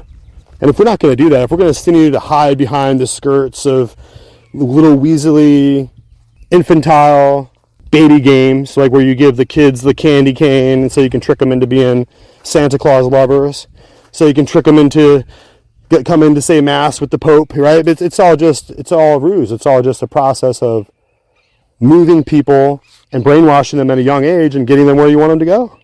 Right? This is not a matter of having a personal relationship with Jesus Christ. It's just believe the advertising, believe the propaganda, believe the fairy tale, and follow the herd. That's the plan. Do what everyone else is doing. Don't step away and think about it for a minute. Don't do some research on the topic and go back and find out later that all these entire group, everyone else is jumping off the bridge. And you know what? Maybe I shouldn't do it. Maybe I shouldn't do it just because they all are, right? Isn't that the lesson? Isn't that the moral of the story here? So as we're going forward, as we're approaching this place of Armageddon, we just had the whole mental breakdown. We got to see that everyone in America is basically a Rothschild-hating anti-Semite who believes that they're Khazars, right? So, now that I go look on Twitter, all I can see is, these Jews are getting what they deserve. I mean, the nation of Israel, it doesn't seem to suffice for the appellation, these Jews, right? We're being broken down into this low-level, low IQ, mundane, commoner mindset that you would find on the streets of Cairo, right? Every bum, laying on the sidewalk believes in a Jew conspiracy. And no one's sophisticated enough to see that there's something far more sinister, far more dark, insidious happening here behind the scenes. And then while we're over here in America, totally obsessed with all of our addictions, and all of our purposeless, licentious living, and the immoral, reprobate, and perverse, and sickening lifestyles that we are carrying on with and trying to inculcate children with. And no one suspects that we're at the end stage and the final stage of American life. And that many of us here in a short time are probably not going to survive. And that became an axiom and a reality whenever they brought those latest influx of 20 or 30 million or whatever it was. When they brought them in with all the invaders, these weren't just some random people paying the cartels. These were the people, these were Chinese agents, these were operatives, these were military agents, these were people here to go to war with the American population, while we're supposedly supposed to be dealing with military issues overseas and a proper military battle with an actual uniformed official military, right? Because what you have going on at the southern border is guerrillas by night. Right? Didn't JFK talk about the guerrillas by night? Well, that's what you have. You have the guerrilla tactics of ununiformed, irregular fighters among the population here in America. And they're going to work well with Antifa and the Black Lives Matter and the pro-Hamas crowd. They're all one group. All the perverts for Palestine. All of them are all going to come together in one big, supposedly official block of the academic university world as they take over Cornell and Harvard and Princeton, right? One by one. And Yale, of course. Can't even go to Yale unless you had like 50 COVID shots because you're so smart. Oh, aren't you so smart and regal and special because you're at Yale? No, it just shows me you're a moron that took a whole bunch of COVID shots and you're an idiot. It's a total demoralization of American history and American culture and American society on every level. So here we're going to continue to press the issue and continue to fight hard to speak the truth and to declare the structure here that we're dealing with, because you've been brought into total industrial scale enslavement to this system, because you owe those Federal Reserve notes. And you have to have those Federal Reserve notes every day to survive, because you got to buy your food, and the food prices are going up, and your living wage is not going up, and then you have all these illegal invaders coming over to take jobs and make it harder and harder to get a job. The pressure is going to become so great. There's going to be conflict here in the United States. There's going to be crime. There's going to be a conflagration of this whole nation, which, like I said, it wasn't initially an entire nation. Once it was an alliance between 13 separate nations, and they grew, right? The United States was an alliance of nations. So how we became an entire supernation, it's the same thing that the European Union is experiencing right now. Because over in the European Union, they're not allowed to be French or Italians, right? Or Danish anymore, right? They're Europeans now. They lost their nation. The once great nation of Portugal or of Sweden, all those nations are now just little subsidiary counties of the great nation of Europe. Now Europe is a nation, and that's how you can understand what happened to the United States by the same forces.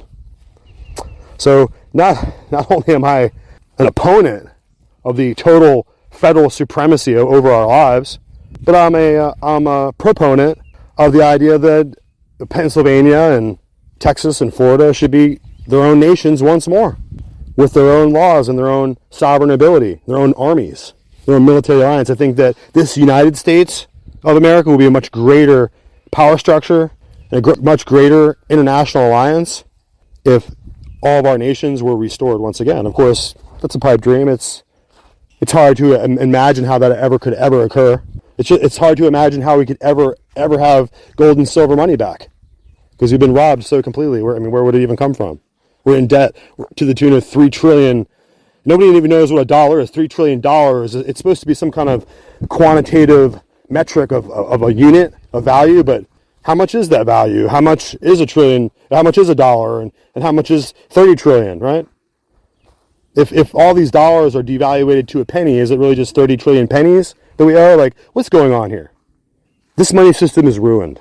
This Federal Reserve System, this Illuminati, like backstabbing Jesuit Georgetown, cutthroat debt system that we've got ourselves on through these City of London merchants, it's got to go, guys. It's got to go. It's going to be painful. A lot of people are going to get hurt. I'm going to get hurt. You're probably going to get hurt. We're all probably going to get hurt. But it's better to get hurt and even die in the struggle for liberty and for freedom for our kids' sake. So our kids can see us resist and know that that's what grown-ups do. That's what adults, that's what Americans do. We resist. We just don't go down into the ashes and just submit to this tyranny and to this enslavement, to this technotronic enslavement through the Federal Reserve System. No, we don't need that. And here's another encouragement for you to resist this corporatized, churchianity in this country that just continues to force feed, no matter what denomination you are, force feed this systematic Romanism down your throat. This systematic St. Patrick's Day up in the Baptist church. The systematic St. Valentine's Day or whatever, right? Up in the Presbyterian church. Everywhere you go, Christmas time, Roman Catholic Christmas time in every single Protestant church you go to. It didn't used to be that way. There was a time when, go back into the 1800s when Christmas was outlawed in Boston, right? Don't take it personally. We don't need any of that Roman Catholic popery over here because we're Protestants here. We have our Bible and we have the dignity of the truth of the scriptures, and we don't need some kind of like idolatrous forgery. We don't need some kind of grand religio-cultic lie in order to keep us suppressed under the mythology and the superstition. Right? We don't need the rites of Mithra, right? We don't need that, guys. We don't need the secret brotherhood of the Pythagorean cult, right? The Babylonian, Egyptian sorcerers from old. Right? We don't need any of that stuff in our Christianity. We don't need it. So over the course of time, this podcast is growing and this message is kind of getting out, and we're doing everything we can to fan the flames of this revival and to teach a true gospel doctrine and a true historical accounting of the actual biblical and Christian narrative and storyline that we have here in America. And we're getting off track, we're getting sidetracked, we're getting distracted. And there's a large-scale initiative, a united religious initiative underway to scoop away all the traditions of our original Protestant, Baptist, and biblical scriptural heritage that we have, and to replace it with this kind of Romanized, oh, here's a little bread and a little cup of grape juice and do this in remembrance of me, kind of communion, like low-key communion coming back in, right? That's got nothing to do with Protestant faith or Baptist tradition, Baptist teachings or the doctrines of the Bible, right? It's just Roman Catholicism coming in low-key. So you have Jesuit-influenced clergymen and pastors, or either just ignorant or they're duplicitous in your church councils that are running all that for you. Freemasons, right? All up in the Baptist convention. So if you don't separate yourself from it, you got to be like John the Baptist. You got to go out in the wilderness. You got to have like this camel hair outfit. You got to have like some locusts and grasshoppers you're eating with honey. Like you got to be off the grid, dude. If you're a part of their system, you're part of the Pharisees and the Sadducees, you're part of the Roman idolatry, then you're nothing. And all the songs you're singing and all the prayers you're crying out, all the great show of pretension you do at church in front of all the people, it doesn't mean anything. It doesn't have any value to God. It doesn't have any religious brownie points that you're scoring, right? So that's how we're getting to this place of national destruction. While you're looking around and you're going to do you guys can sing harder, clap harder, shout out to God even louder, but he's not hearing you because he's going to insist that you repent to him. He's going to insist that you remember the Moedim and the appointed times. Well, I don't care about any appointed times. It doesn't matter to me. Well, sorry to tell you, it matters to God a great deal. And if you're off key and you're over there worshiping on Baal Day, you're in idolatry. You're in sin. You need to repent.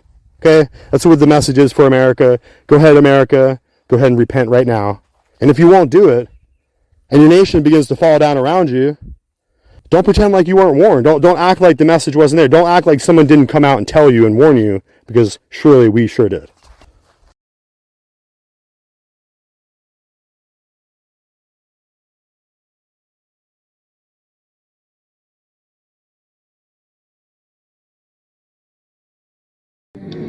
Quite frankly, I've been studying it very deeply, and we've been predicting where this would go.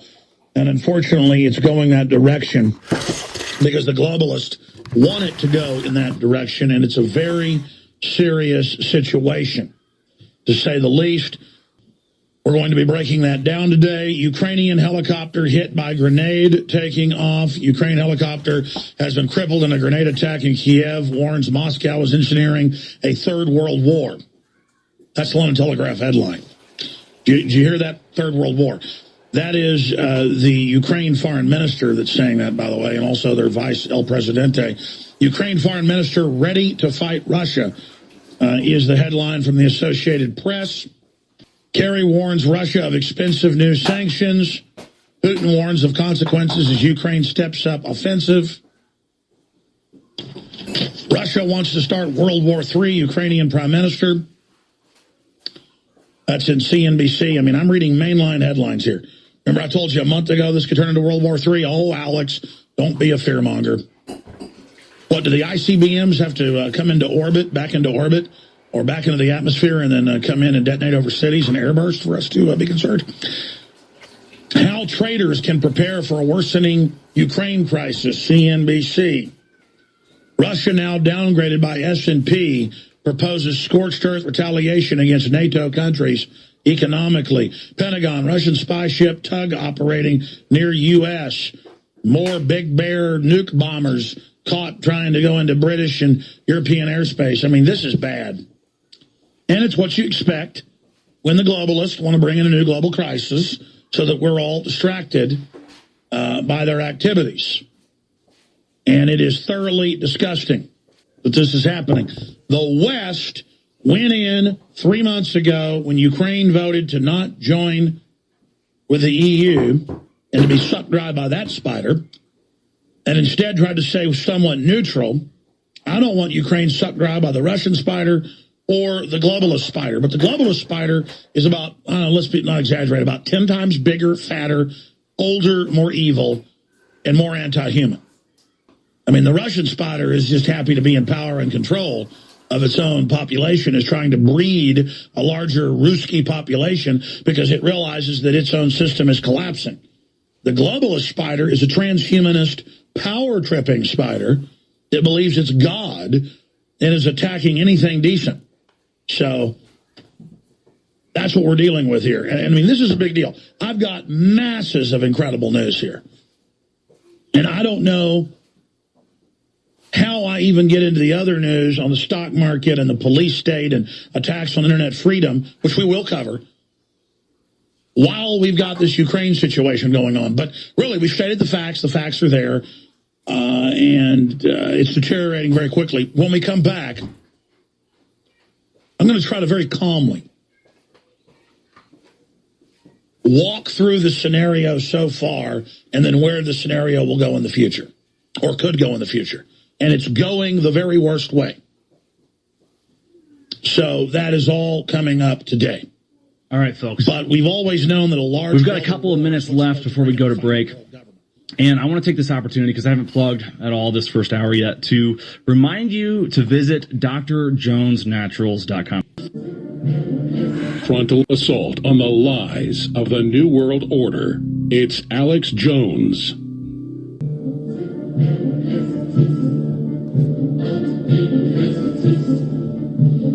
So, what's the fix here? Because it seems like the fix is what Donald Trump was heading towards, right? Which was, you should investigate these people. Like, somebody should investigate these people. Victor Shokin has gone on Fox News and said, Joe Biden got me fired because I was looking into the corruption of his family. And if you have any hope, and I'm not trying to blackpill here, but the more you see that the Bidens are effectively cutouts for the CIA and the intel agencies, the less hope I have that any of them will ever be prosecuted meaningfully. I mean, it seems like the only way to fix something like this is sunlight as the best disinfectant. Sunlight is the only way. You know, and I went into the Oversight Committee a year ago. I came out and I talked to them about what happened with Burisma, but I talked to them about what was happening with Metabiota. And in their interviews of Hunter Biden, Rob Walker, who was also on the Rosemont Senate Technology Partners Group, they never investigated. They don't even want to mention Metabiota. They talk about the, funny money transfers. They talk about Burisma. They talk about what Joe did with Burisma, because that's an impeachable offense. But this Metabiota stuff is dark and dirty, and it's very serious. It goes all the way into the Wuhan Institute of Technology and that virus, the pandemic, the fake pandemic. And that's the CIA, in my opinion, was behind it. Avril Haines came into the White House in 2014 in November after they set up this research alliance with China, this, infectious disease. As Ron Klain was there, she was there. She's now the person who's in charge, and she stayed there with the NSC for 2 years. She was a senior. She came from the CIA into the NSC, worked with Obama closely as one of his top security aides, and she was there at the meetings in 2017 that happened in January, right before Donald Trump came in, where they reinstated gain of function. They said, It's okay. We'll redo it. And the people that were in those meetings was Fauci, Klain, Avril Haines, and Avril Haines is now in charge of investigating what happened in Wuhan. And of course, she doesn't see anything wrong that happened in Wuhan. They can't really tell what happened in Wuhan. She's a person that has to be named. The CIA operative that's named in the laptop email is a woman named Tara O'Toole. Tara O'Toole has never been called in for investigation. These are the people that the sunlight needs to hit. Tara O'Toole, Avril Haines, Fauci, and Ron Klain. Yeah, why did Dr. Fauci go to the CIA so many times off the books? It doesn't make any sense. And Dr. Fauci's funding, of course, comes from the intelligence agencies. You can track all that back to the Patriot Act.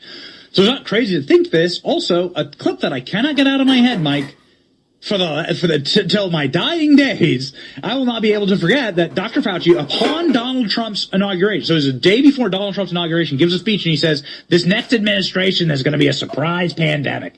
Guarantee it. He says it. It clips up. We've tweeted it a million times. How can you say something with such a surety?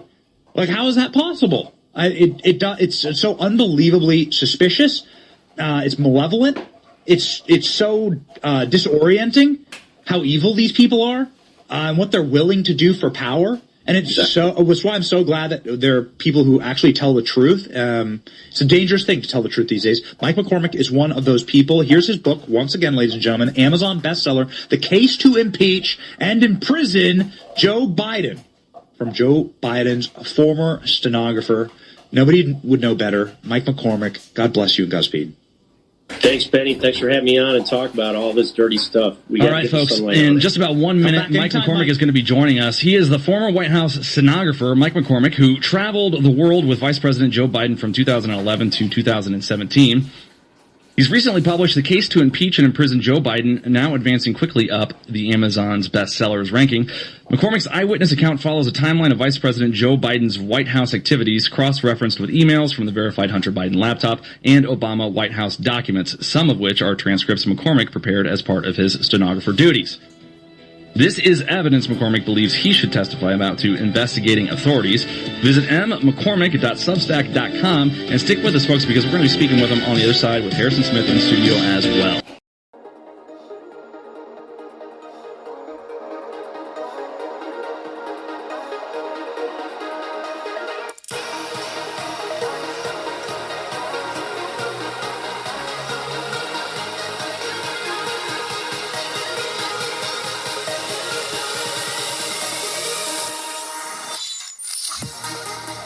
That's right. It's now time for a word from our awesome sponsor, Wendy's Boutique Limited.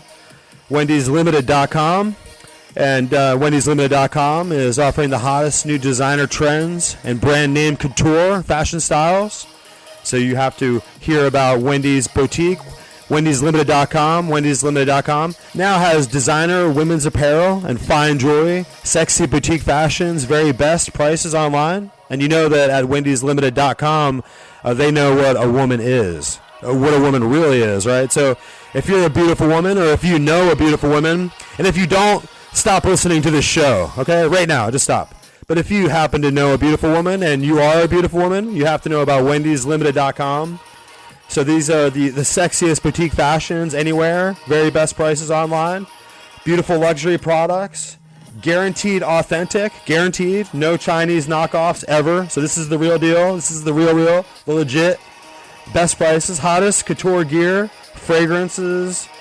We had Tom Ford shades, great deal on the Tom Ford shades. Everybody loves Tom Ford shades.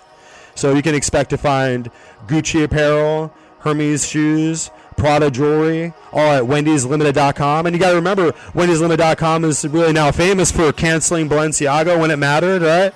So we're not having any of that over here. This is a woman-owned enterprise, all-American, family-run organization. Wendy'sLimited.com. Wendy'sLimited.com. You got to come join the craze.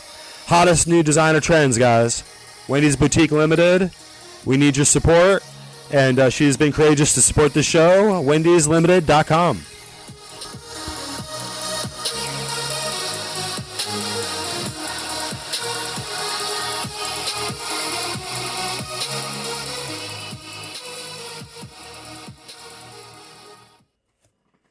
Folks, I am Chase Geiser, your host today, joined in studio by Harrison Smith, and we have an incredible guest today. I am particularly excited to have this conversation with you, Mike McCormick, because I am someone who had a long conversation with Jack Maxey years ago on a podcast about the contents of the Hunter Biden laptop, and all of a sudden, I was met with the heaviest of information and details that I could possibly have imagined, totally unprepared. So where does this journey begin for you, Mike? Are you somebody who is a Democrat still? Were you a Democrat at the time? How do you end up working for the Biden administration? I guess it was the Obama administration at the time. Yeah. Hey, Chase. Hey, Harrison. How are you guys? Good, thank you. And thanks for having me on. Absolutely. So to answer your question, I'm a registered independent, and I started in the White House as a press office stenographer in 2002. Mm-hmm. So I worked with Bush and Cheney. Worked there about 5 or 6 years and then left for a couple of years and tried a job outside of the White House. Didn't work out well. Came right back to the White House in 2010. They hired me because I was experienced and I was good at my job. I worked my way in. We were contractors. And so, but in 2014, Obama federalized our office. So then we became federal employees. Mm. And that didn't work out too well when cancel culture came around for people who liked Trump, which was me. So I worked with Obama. It was hard. It was a heavy lift in our office that Joe Biden was the vice president. He was an egotist and still is, but he could talk a lot more back then. And he was aggressive about talking about himself and promoting himself. Long hours, lots of work. My boss asked me to volunteer. She said, we need somebody who can really handle this. We want to win the contract back. So I did. And it worked out well for me. I had young kids. I didn't want to travel every weekend, every day, which is what you do when you're covering the vice president in our office. But with the vice president, I traveled with Biden internationally, Russia, Ukraine, China. And so that's when I learned. I knew basically where Joe Biden was pretty much day by day throughout his vice presidency. And what I did when I got hold of the Hunter Biden laptop, and I got it through Marco Polo in 2021, Garrett Ziegler heard about me and said, you know what, you should have this laptop. You know a lot about Biden. You should have it. And he just gave it to me for free. And ever since then, I've had a real good collaboration with Garrett and the Marco Polo guys. And I don't know if you guys have ever had them on your program, but they can do a deeper dive into the Hunter Biden laptop than Jack Maxey can. They put out the report on the Biden laptop. It is basically the document that the Oversight Committee is using as their sort of tablet to work their way through this investigation. So I got a hold of that, and I started writing the Substack, and the stuff I found in it is extremely disturbing, and that's where we'll start talking, whatever you want to ask. Yeah, so I know that there was a video that you brought to us, maybe the first couple of minutes you wanted to watch, 36 hours in Ukraine with Vice President Biden. Would it be good for us to start with a couple of minutes of this video and then unpack it Just together? like a minute and a half. A minute and a half? Yeah. Okay. Let's run the first 90 seconds of this video, guys, and then we'll unpack it from there. Hey, folks. Joe Biden. I just got off a 8-9 hour flight from Washington to the capital of Ukraine, Kyiv. And I met with the mayor of Kyiv, who is a world-famous boxer, but he has another fight in his hands. One is Moscow crossing the border and violating international norms. And the second is endemic corruption that oligarchs have been pursuing and engaged in for decades. And it's a hard, hard fight. We are committed to help them in both scores. That's what I'm here about, and I'm going to be talking with the president, with the prime minister, and then on Tuesday sitting down to address their RADA and make it clear that American support is real, but we expect them to step up. I've always been after the series yesterday. To say one thing, I'm here to listen. I'm not here to talk. I'm here to listen. I want to know what you would most like to see my country doing. All these people, every one of them, gave their life for freedom. Every single one of these people here, ordinary Ukrainians. This government has an obligation.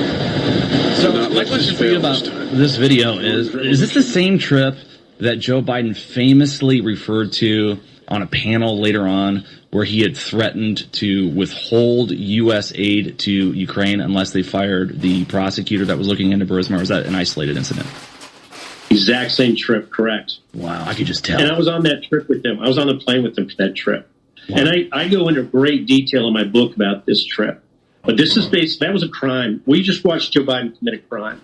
When he walked off that plane and he shook the guy's hands, the guy he was shaking the hand with was the mayor of Kyiv. His name is Vitaly Klitschko. Notice how Biden didn't name him, right? Well, Vitaly Klitschko at the time was the mayor of Kyiv and is still the mayor of Kyiv. That's the guy. So Biden shakes his hand, and next to him is the ambassador to Ukraine, Jeffrey Pyatt, and standing next to him is Victoria Nuland, Assistant Secretary of State. Biden kind of gives her a little peck on the cheek there. Right, that's Victoria Nuland. So yeah, exactly. So this is Joe Biden's briefing book. That's actually a top secret briefing book. They put the picture into the video and edited out the top secret part, but that's how careless he was with his classified documents. That's a classified document he's showing the world, partially. So back to the thing. Joe Biden, 2 days before he was walking down the stairs to shake hands with this guy, Klitschko was on the board of Burisma Geothermal, working directly under Hunter Biden. 2 days before that, there was a Burisma board meeting in Dubai. And over the summer, the Oversight Committee investigators asked Devin Archer about this meeting. And Devin Archer said, yeah, I was at the meeting. He didn't name Klitschko as being there. He said there were other executives there. And he said Hunter was on the phone with his dad. Well, his dad calls, and they have this phone call. And Archer said, I didn't hear where the phone call was. I don't know what they said. And Hunter he kind of danced around it when they asked him. He didn't really own up to calling his dad and talking to him in that instance, in the transcript that I read. But so there at the board meeting, and was that Joe Biden's chance to say, hey, I want Klitschko to be my greeter when I get off Air Force Two. I'm going to be in Ukraine in 2 days. And to back up just a month from that board meeting, Hunter Biden got an email on November 2nd, 2015, from Burisma executive, a guy named Vadim Pozharsky, who's writing on behalf of Mykola Zlochevsky. And he demands deliverables from the group that Hunter is with. There's a Blue Star Strategies group, but the deliverables are way above what Blue Star Strategies can deliver. He demands a visit by a high-ranking government official. That's Joe Biden. That's the request they give to Hunter to get in touch with Joe and have him come visit us. And we want you to cease. We want you to stop this investigation into Mykola Zlochevsky. We want this high-ranking American official to talk to Poroshenko. 2 days after that email was received by Hunter, and he says, we'll get back to you on this ASAP, Joe Biden gets on the phone with President Poroshenko. There's a White House document acknowledging this. And at the end of the phone call, he says, we're going to tie the $1 billion IMF loan guarantee to your fight against corruption. Well, guess what? That's exactly what he was there. Looks like we might have lost connection here.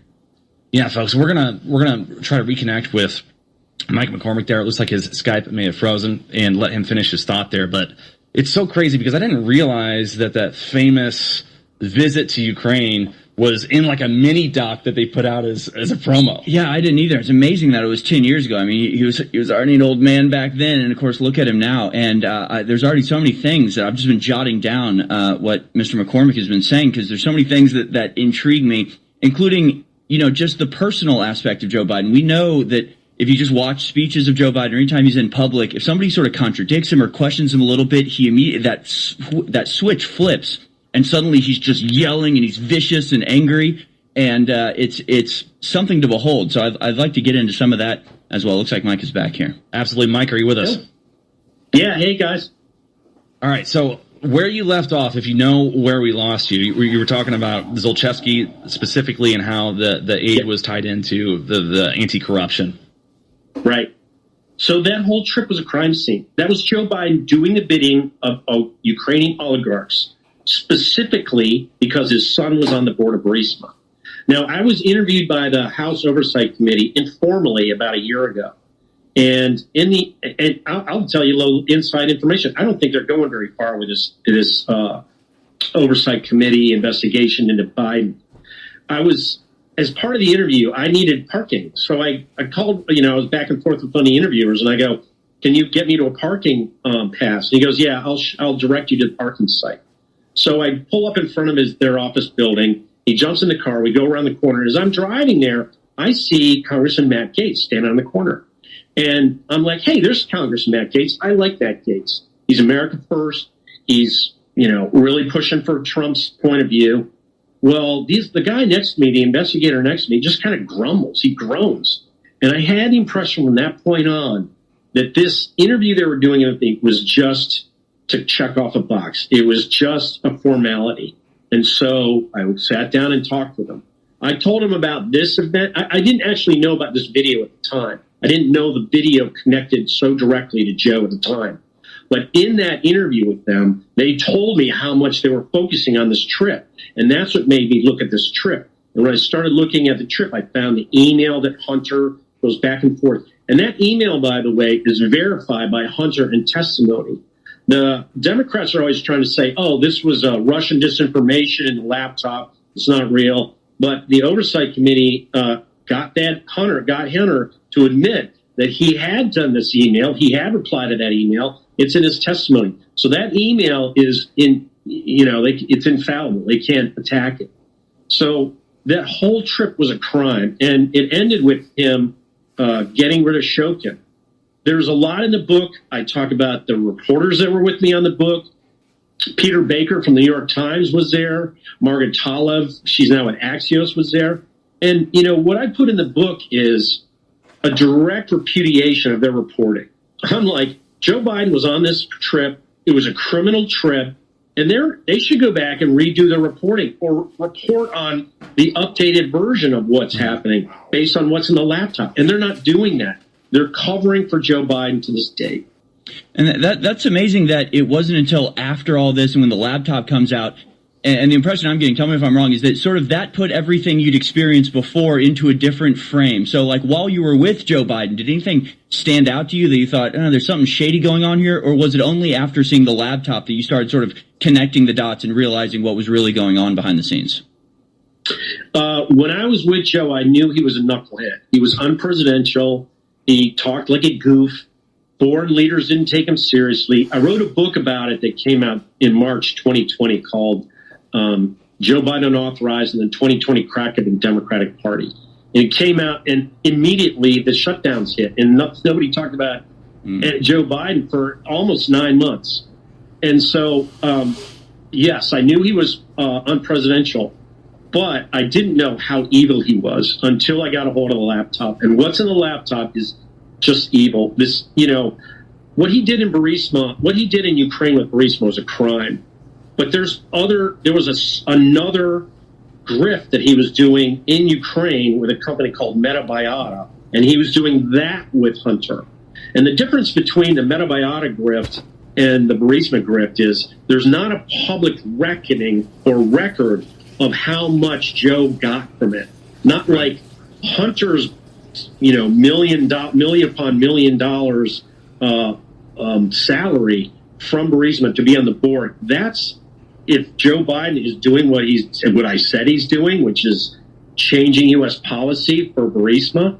That's impeachable offense. That's a crime. That's misuse of government property, misuse of fraud, waste, and abuse. But what he did with Metabiota was even darker. And we can talk about that. It has to do with the Wuhan virus. It has to do with a visit he took to China in 2013. Yeah, I want to dive in on Metabiota a little bit. So let me just provide some context of what my understanding is at this moment, and please correct me if anything is wrong with this. So the first thing is, my understanding is that Metabiota is a company that specializes in research on viruses. That's my understanding in a very basic surface level, superficial, supposedly. And Metabiota, Money Body has actually been sold, and it's now been divided in two pieces. So the company now known as Metabiota does something different than it did in 2014. Money Body has actually been sold, and it's now been divided in two pieces. So the company now known as Metabiota does something different than it did in 2014. And the new company does this pandemic research, and I don't remember the name of it. Okay. And my understanding is that Rosemont Seneca, which was Hunter Biden's investment firm that he was a partner in, was invested $500,000 in Metabiota. Is that correct? So Rosemont Seneca Technology Partners is a 5-person company that Hunter started. Mm-hmm. They were the investors in Metabiota. And the way the investment went was there were two guys with Rosemont Seneca Tech that Hunter started. Mm-hmm. They were the investors in Metabiota. And the way the investment went was there were two guys with Rosemont Seneca Technology Partners, I'll call them RSTP, two guys with RSTP, and they had half of the investments in Metabiota. And then Rosemont Seneca Partners, which was Hunter Biden, Devin Archer. It included John Kerry's stepson, Chris Hines, and another guy who was working with Hunter named Eric Schwerin, got half. And there were further divisions down the road with other people brought in. But the Rosemont Seneca Technology Partners investment in Metabiota began in December 2013, days after Joe Biden gets back from China, where he had a long, suspicious meeting with Xi Jinping. And I was on that trip. That's the trip where Hunter went on Air Force Two to China. And he started this big investment that the Oversight Committee has been looking into with CEFC. Right. It's like a energy conglomerate. But on the side, they started also this thing with Metabiota. 2 months after they started investing heavily with Metabiota, Goldman Sachs was investing with them. And 2 months after they returned from that trip, Metabiota gets a huge $18 million contract with the Defense Threat Reduction Agency in the Republic of Georgia to basically do biodefense, what they call biodefense. Is that different or the same as the $23.7 million DoD contract they got? It's basically the same contract. And I think that the $23 million was added as part of that 18. Right, they extended it or something. Yeah. Yeah, it moved on through a variety of years. It started in 2014 and moved through 2018, I think. Right. So Joe Biden's the vice president of the United States. His son is invested in both directly and indirectly, or at least indirectly, in Metabiota. And Metabiota is getting tens of millions of dollars from the federal government. And there are allegations that this is kicking back. So I have one more question. I don't mean to hog it, but I've been interested in this. So Harrison, I'll let you take over with the next question. No, you're the expert. I know Metabiota is like your pet project. Now Zlochevsky was obviously the invested in a leader at Burisma. Was he someone who was also invested in Metabiota? There's information that indicates that. Marco Polo has pretty good information on that. I'm not sure, but there were some emails where Devin Archer and Hunter are discussing, let's get Badham to talk about Metabiota, get them to invest in it. So I'm interested in, how this works behind the scenes, how the sausage is made. Since you were there, behind the scenes, and when you talk about, Joe Biden goes down, he meets Jeffrey Piat and Victoria Nuland. I mean, how much was Joe Biden like the kingpin? Was he orchestrating things, or were there other people behind the scenes that were sort of setting the tone and helping things going, and Joe Biden was just, working on his stuff behind the scenes? Like, how much of it was Joe Biden himself as the crime lord, orchestrating all of this, and how much was he just sort of playing a part and going where people told him to go? So what I do in the book is I laid out, there's 3 parts. The first part is a deep dive into Metabiota. A deep dive into Burisma. And I don't talk about Metabiota in the book, but Joe Biden is clearly the mastermind of the Burisma kickback scheme. And it goes stage by stage. It starts in 2014. In March, he sets this Burisma grift up with an old friend of his, Polish president, Alexander Kwasniewski. He draws in Hunter. He draws in Archer. Then he goes to Burisma. He goes to Ukraine. And as he's flying to Ukraine, I'm a witness on the plane as a stenographer, Jake Sullivan walks back and starts telling the press about the relief they're going to bring, the assistance they're bringing for the energy programs over there. And 2 of the 4 things he names directly benefit Burisma. So Jake Sullivan is in this. So this is Joe Biden's air flight into Ukraine. This is December 21st, 2014. Jake Sullivan is now part of the conspiracy. I raised this to the FBI over a year ago. I said, hey, I'm a witness to a crime. It involves Joe Biden and Jake Sullivan on Air Force 2. They've never, FBI over a year ago, I said, hey, I'm a witness to a crime. It involves Joe Biden and Jake Sullivan on Air Force 2. They've never gotten back to me.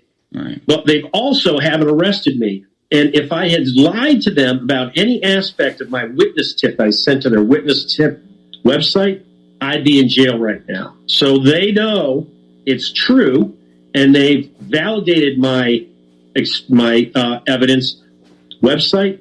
I'd be in jail right now. So they know it's true, and they've validated my evidence by not arresting me. Yeah, that is an interesting revelation, because the way it's presented most of the time is Hunter Biden's doing all this business stuff and he's sort of bringing in his dad or going, look, that's my dad, so you should hire me. That's all Hunter Biden doing stuff, and Joe Biden's kind of being used by him as a prop to get more money. But you're saying Joe Biden really was the instigator of all of this, and it was him bringing Hunter in, not the other way around. Exactly. Wow. Yeah. Hunter was just he was just a money man. Joe Right. was out there doing that with Burisma. And, there's a part of the book where I talk about trips we took to Honduras. Joe set up with some of his operatives stuff in Honduras with cartel-affiliated government officials. And Hunter wasn't even in on that. Hunter had nothing to do with Honduras, but that was all Joe's grift. And Honduras got millions. And, the guy that he was working with, former President Juan Orlando Hernandez, is now going to prison because Joe had to prosecute him. Stick with us. Shut him up. We are going to a short break here. We're on Radio Zone. 4 minutes. We'll be back in studio with you and Harrison Smith. Stick with us, folks. Leading a frontal assault on the lies of the New World Order, it's Alex Jones. Here's just a quick reminder, guys, of our sponsor, Wendy'sLimited.com. Wendy'sLimited.com has all the hottest new styles, all the most incredible boutique fashion designers available to you. And of course, we're all American, and we're all about making America great again at Wendy'sLimited.com, guys. Wendy'sLimited.com.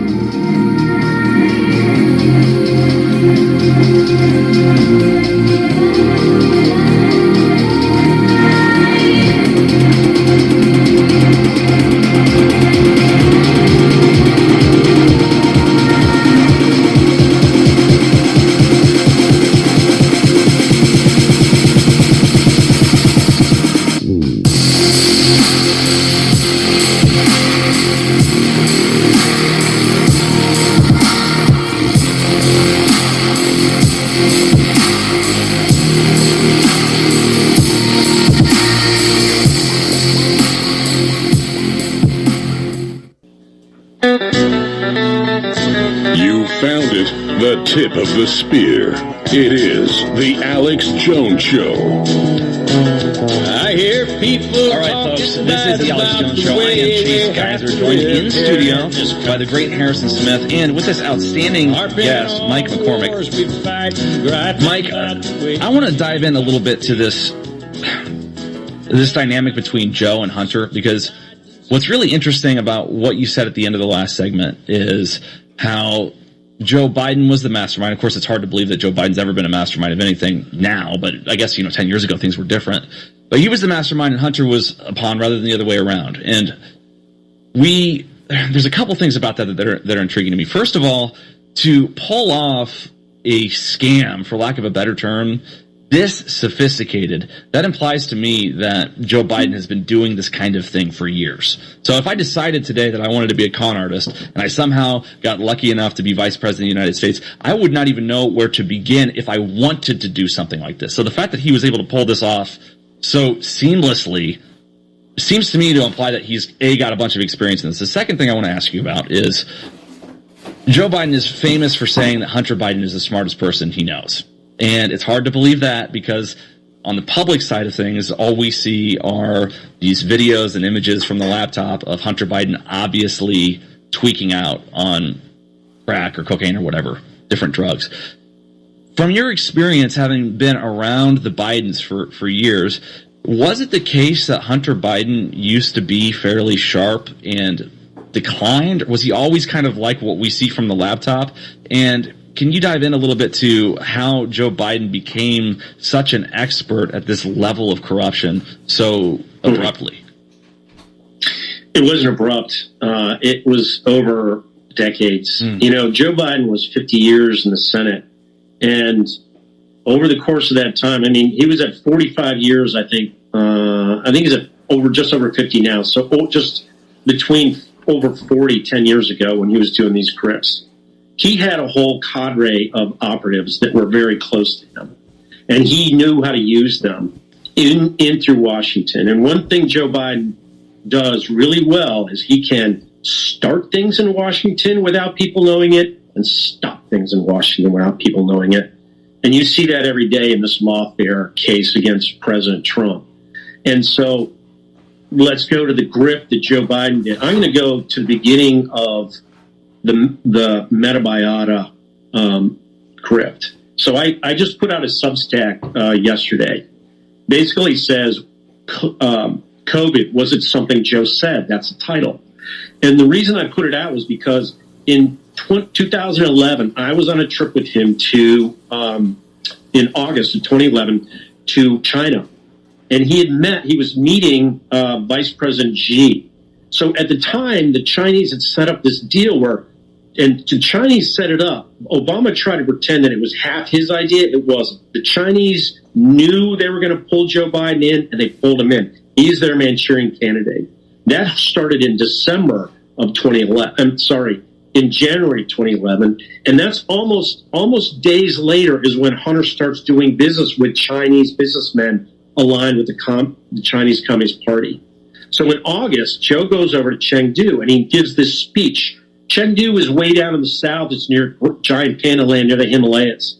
And he gives a speech and basically he confronts the Chinese with the fact that their one-child policy means they have too many old people. They have too many old people. And the reason I say it's something that Joe said was because shortly after Joe comes back from that, the Chinese changed their policy. Well, if you look at what COVID became, COVID killed primarily old people. It's almost like it took them 10 years to develop this gain of function research that was done in China with our money, with our expertise to kill old people, to kill their old people. And we never found out about it until after it was too late. And the Chinese still haven't really told how many people have died in their country of COVID. And we know what happened in our country.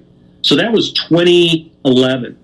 From 2012 to 2011, what happened in China was the CIA was losing all their Chinese assets.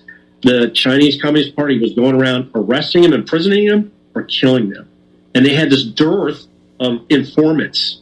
So they had to come up with an idea, and I think the idea became Metabiota. Metabiota at the time was working in China under something called Predict One. It was something that Obama set up in 2009. And Predict One had these guys going around in caves getting bat. They were looking at bat scat in caves with Chinese researchers, and they were working alongside the Wuhan Institute of Virology. They were working alongside EcoHealth Alliance. This was Metabiota, headed by Nathan Wolff. Nathan Wolff at the time was a golden boy of the World Economic Forum. They were pictured with Ghislaine Maxwell on the internet. You can find pictures of them with Ghislaine Maxwell. Go on, I didn't mean to interrupt. That's right. That's right. And so they do this Predict One. Well, Predict One was a 5-year funding project.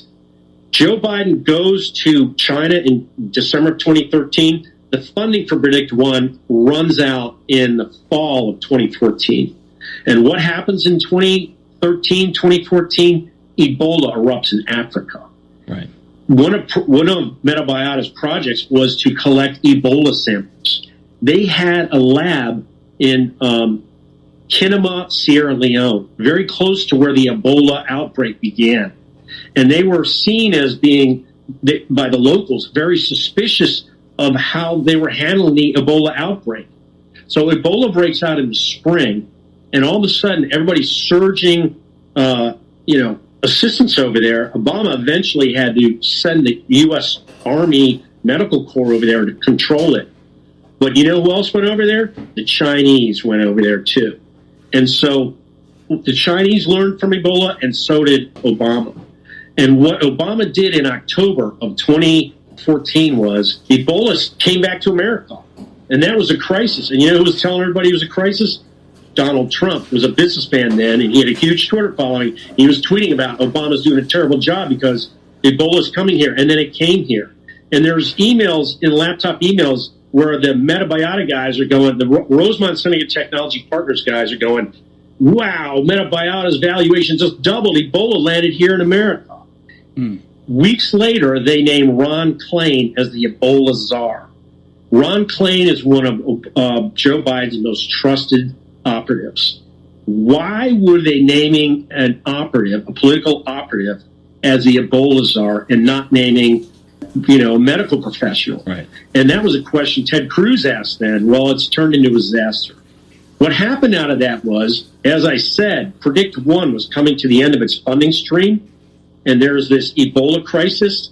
They generated so much more funding for the Predict 2, and out of that came an agreement. So this is October 2014. They named Klain the Ebola czar. The same day they named Klain the Ebola czar, Obama decrees, we're going to pause all funding for gain-of-function research in America. It's just too dangerous. Well, 2 weeks after that, Obama goes to Beijing, and he meets with Xi. And in that meeting, they decide to have a collaboration on infectious disease research. So this Predict 2 money is what went into the Wuhan Institute of Virology. It went into so are you implying that Joe Biden was personally invested in the manufacture of COVID-19? That's what I believe. Yeah, through Rosemont Syndicate Technology Partners.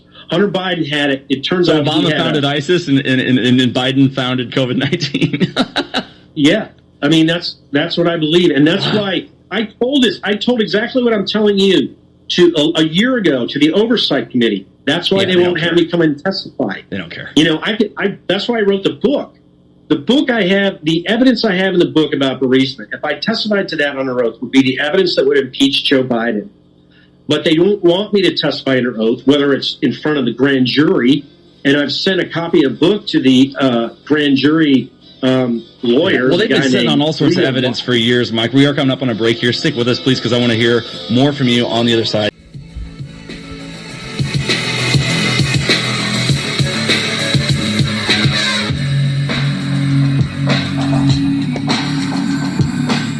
So here we are, guys. We're back with Wendy's Boutique, wendyslimited.com, wendyslimited.com, and the hottest boutique couture online, boutique supremacy online, Wendy's Boutique. So we've got to remind you guys, wendyslimited.com, our great sponsor. Please go and support her and support all the hardworking folks over there that are trying to bring you the best fashion design and designer brand name labels anywhere. So we just have to remind you that wendyslimited.com, wendyslimited.com is where you need to go.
these crimes being revealed and people saying he should be impeached. And I think, well, that's a start, but actually prison is the appropriate response for what these people are doing.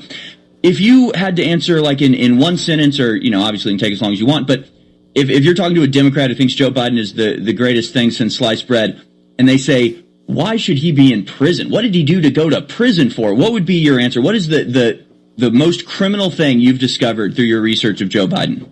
Well, he's behind the Wuhan virus pandemic. He's behind it. That's something. And and then he's also behind opening up the southern border to the cartels. Right. Those are two examples of treason.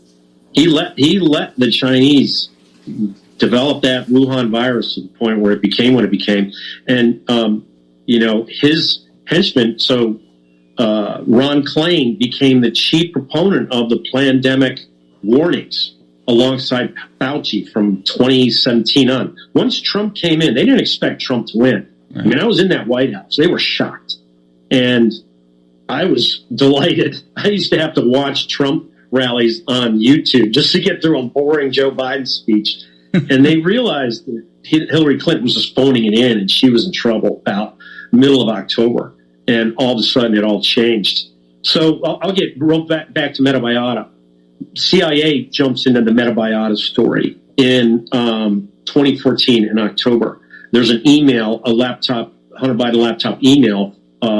These Rosemont Senate Technology Partners guys are like, hey, we got a call from InQtel people, one person named Tara O'Toole.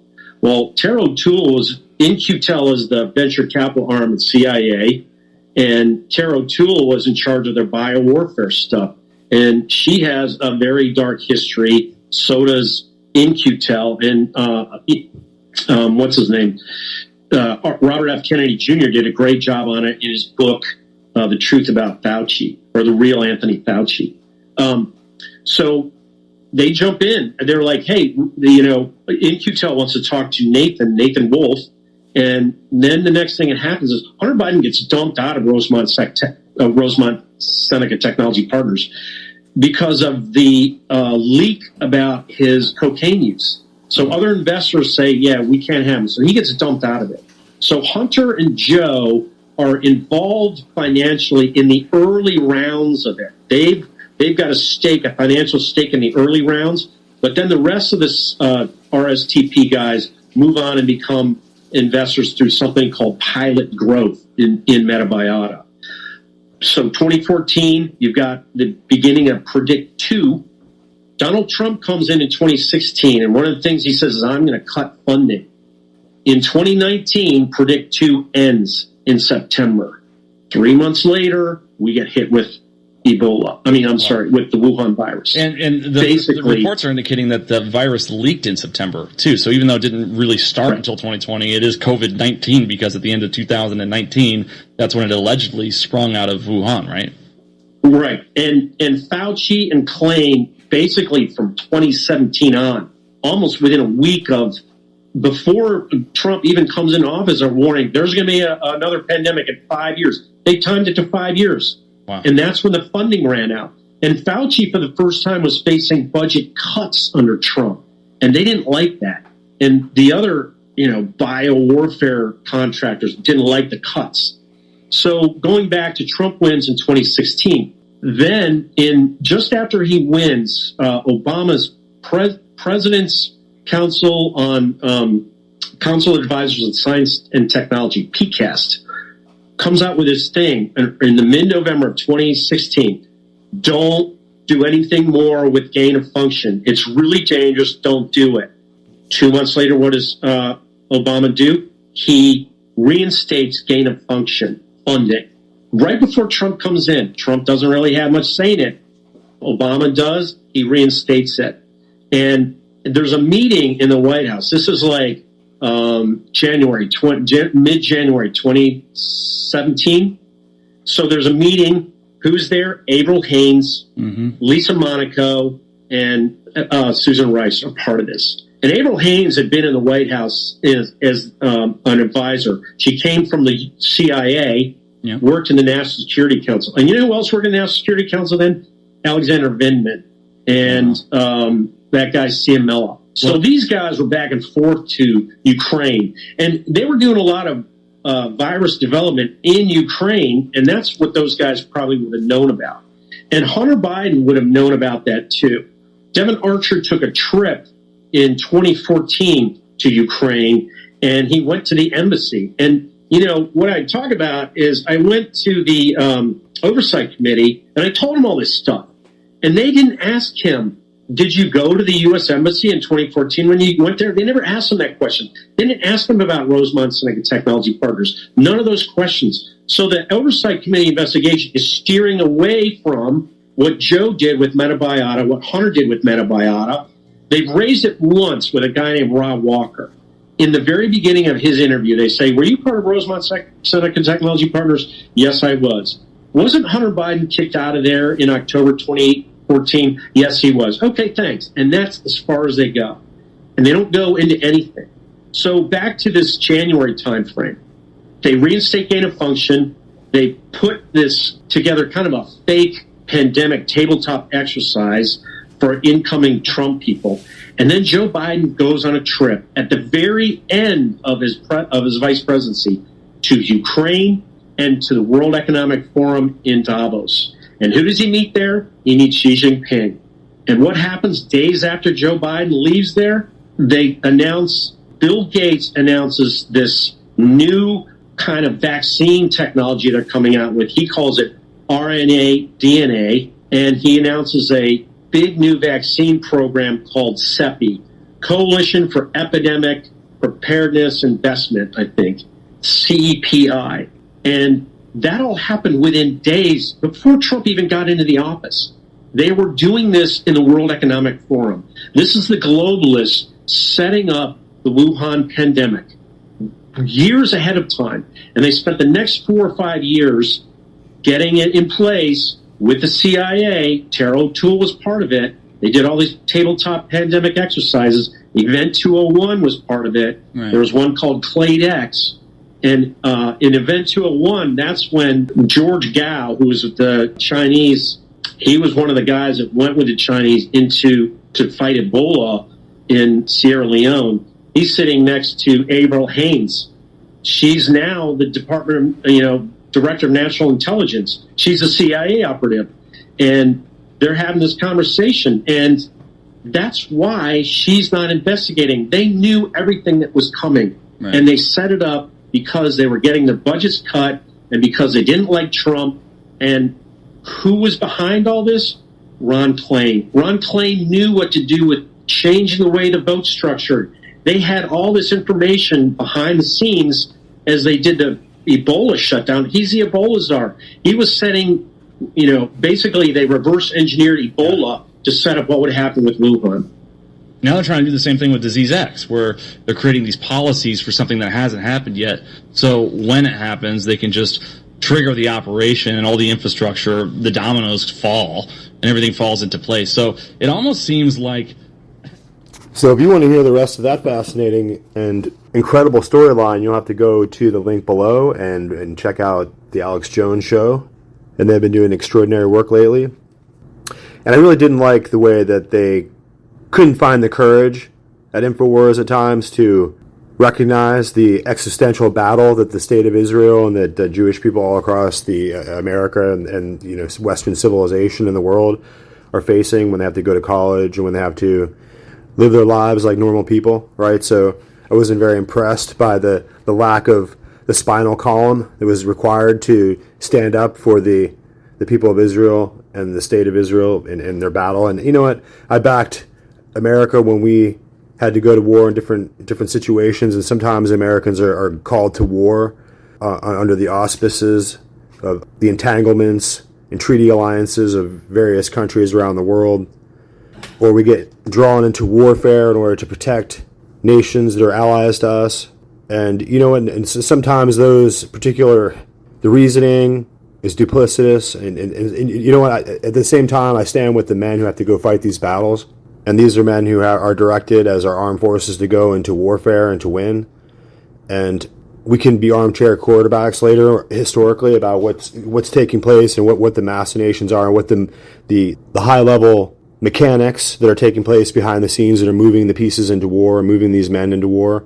But at the same time, when these individuals, when our forces in the United States get called to war, that I'm rooting for them, and I hope that they win, and I hope that they come home in one piece. And it's the same thing with Israel. Israel is a nation, and in Israel, they want to make Israel great again, and they want Israel to become a great nation, and it's Israel first, right? Just like it is for all the other nations around the world who are interested in protecting their own national sovereignty and who have a popular representative government, right? They have to take care of their people, and their people were attacked terribly.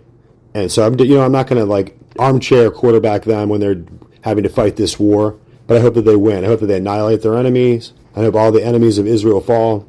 I think Israel is making a point here that if you entangle yourself with a fight with them, then it's to the death. And so that's a pretty good precedent to start setting now, I would say. That's something that they need to do to put out as a marker in history to the world.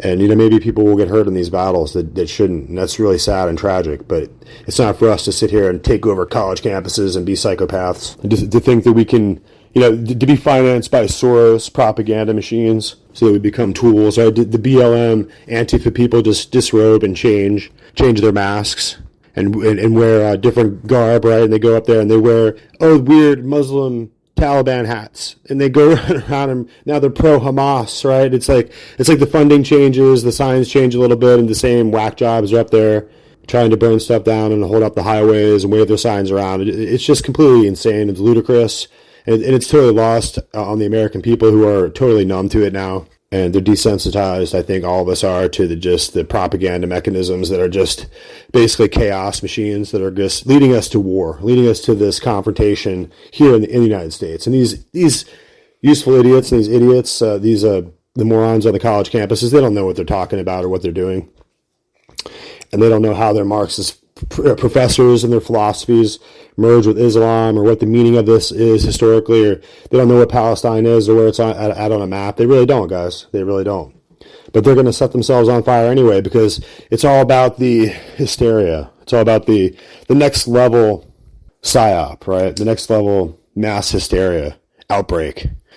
Pretty soon we'll have an outbreak of witchcraft up in Salem, right? And Sarah Good will point at all of her sisters and her friends and accuse them of dancing with the devil at midnight, and she'll shriek and roll around in the grass with hysteria, right? I mean, this is the kind of level of discourse and sociological mania that we've devolved to here in America, right? Because we can't even call a gender a thing.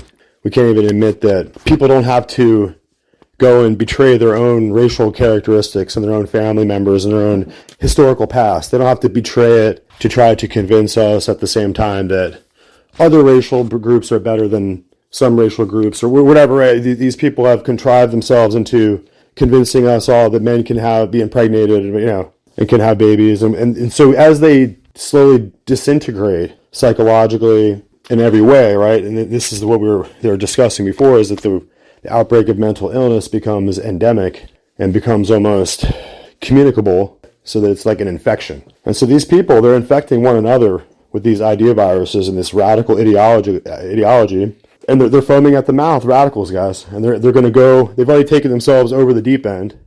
They're willing to, they can't be left alone with other people's children. They haven't been able to successfully procreate the human race in their own, relationships in life. And they haven't been able to have any relationships in life. So we've kind of like babied these neurotic and hysterical narcissists to an extent where they've now like painted themselves into like a weird mirror universe. These people have been allowed to go into the classrooms and this is the way we've gotten, God. This is what we've gotten after a few generations of letting these sick psycho pigs be around our children and teach them in classrooms and do God knows what. And slowly, in an Aristotelian way, slowly influence the youth in a generational process. And so now we have people camped out and ready to, set themselves on fire and turn the world upside down because of Palestine, right? Whatever that is, whatever the metaphorical, symbolic power is behind that imagery, is now being captivated on. And of course, they're playing with fire because now they've invited in Islam and made common cause with this insidious cult of death And so you can see where this will slowly go, and we're moving forward in time, and we can see how this is going to end up and how it will wind up. And so it's hard really to pin the blame here. You can see that there's a lot of different focal points, and a lot of different powder kegs that have been lit at our border, within our economy, within the Federal Reserve, process of getting us closer and closer to hyperinflation. Maybe I just can't admit it, that we're already there, right? So that's where we're at, guys. Let's just go ahead and look at the bright side, because we have this wonderful sponsor.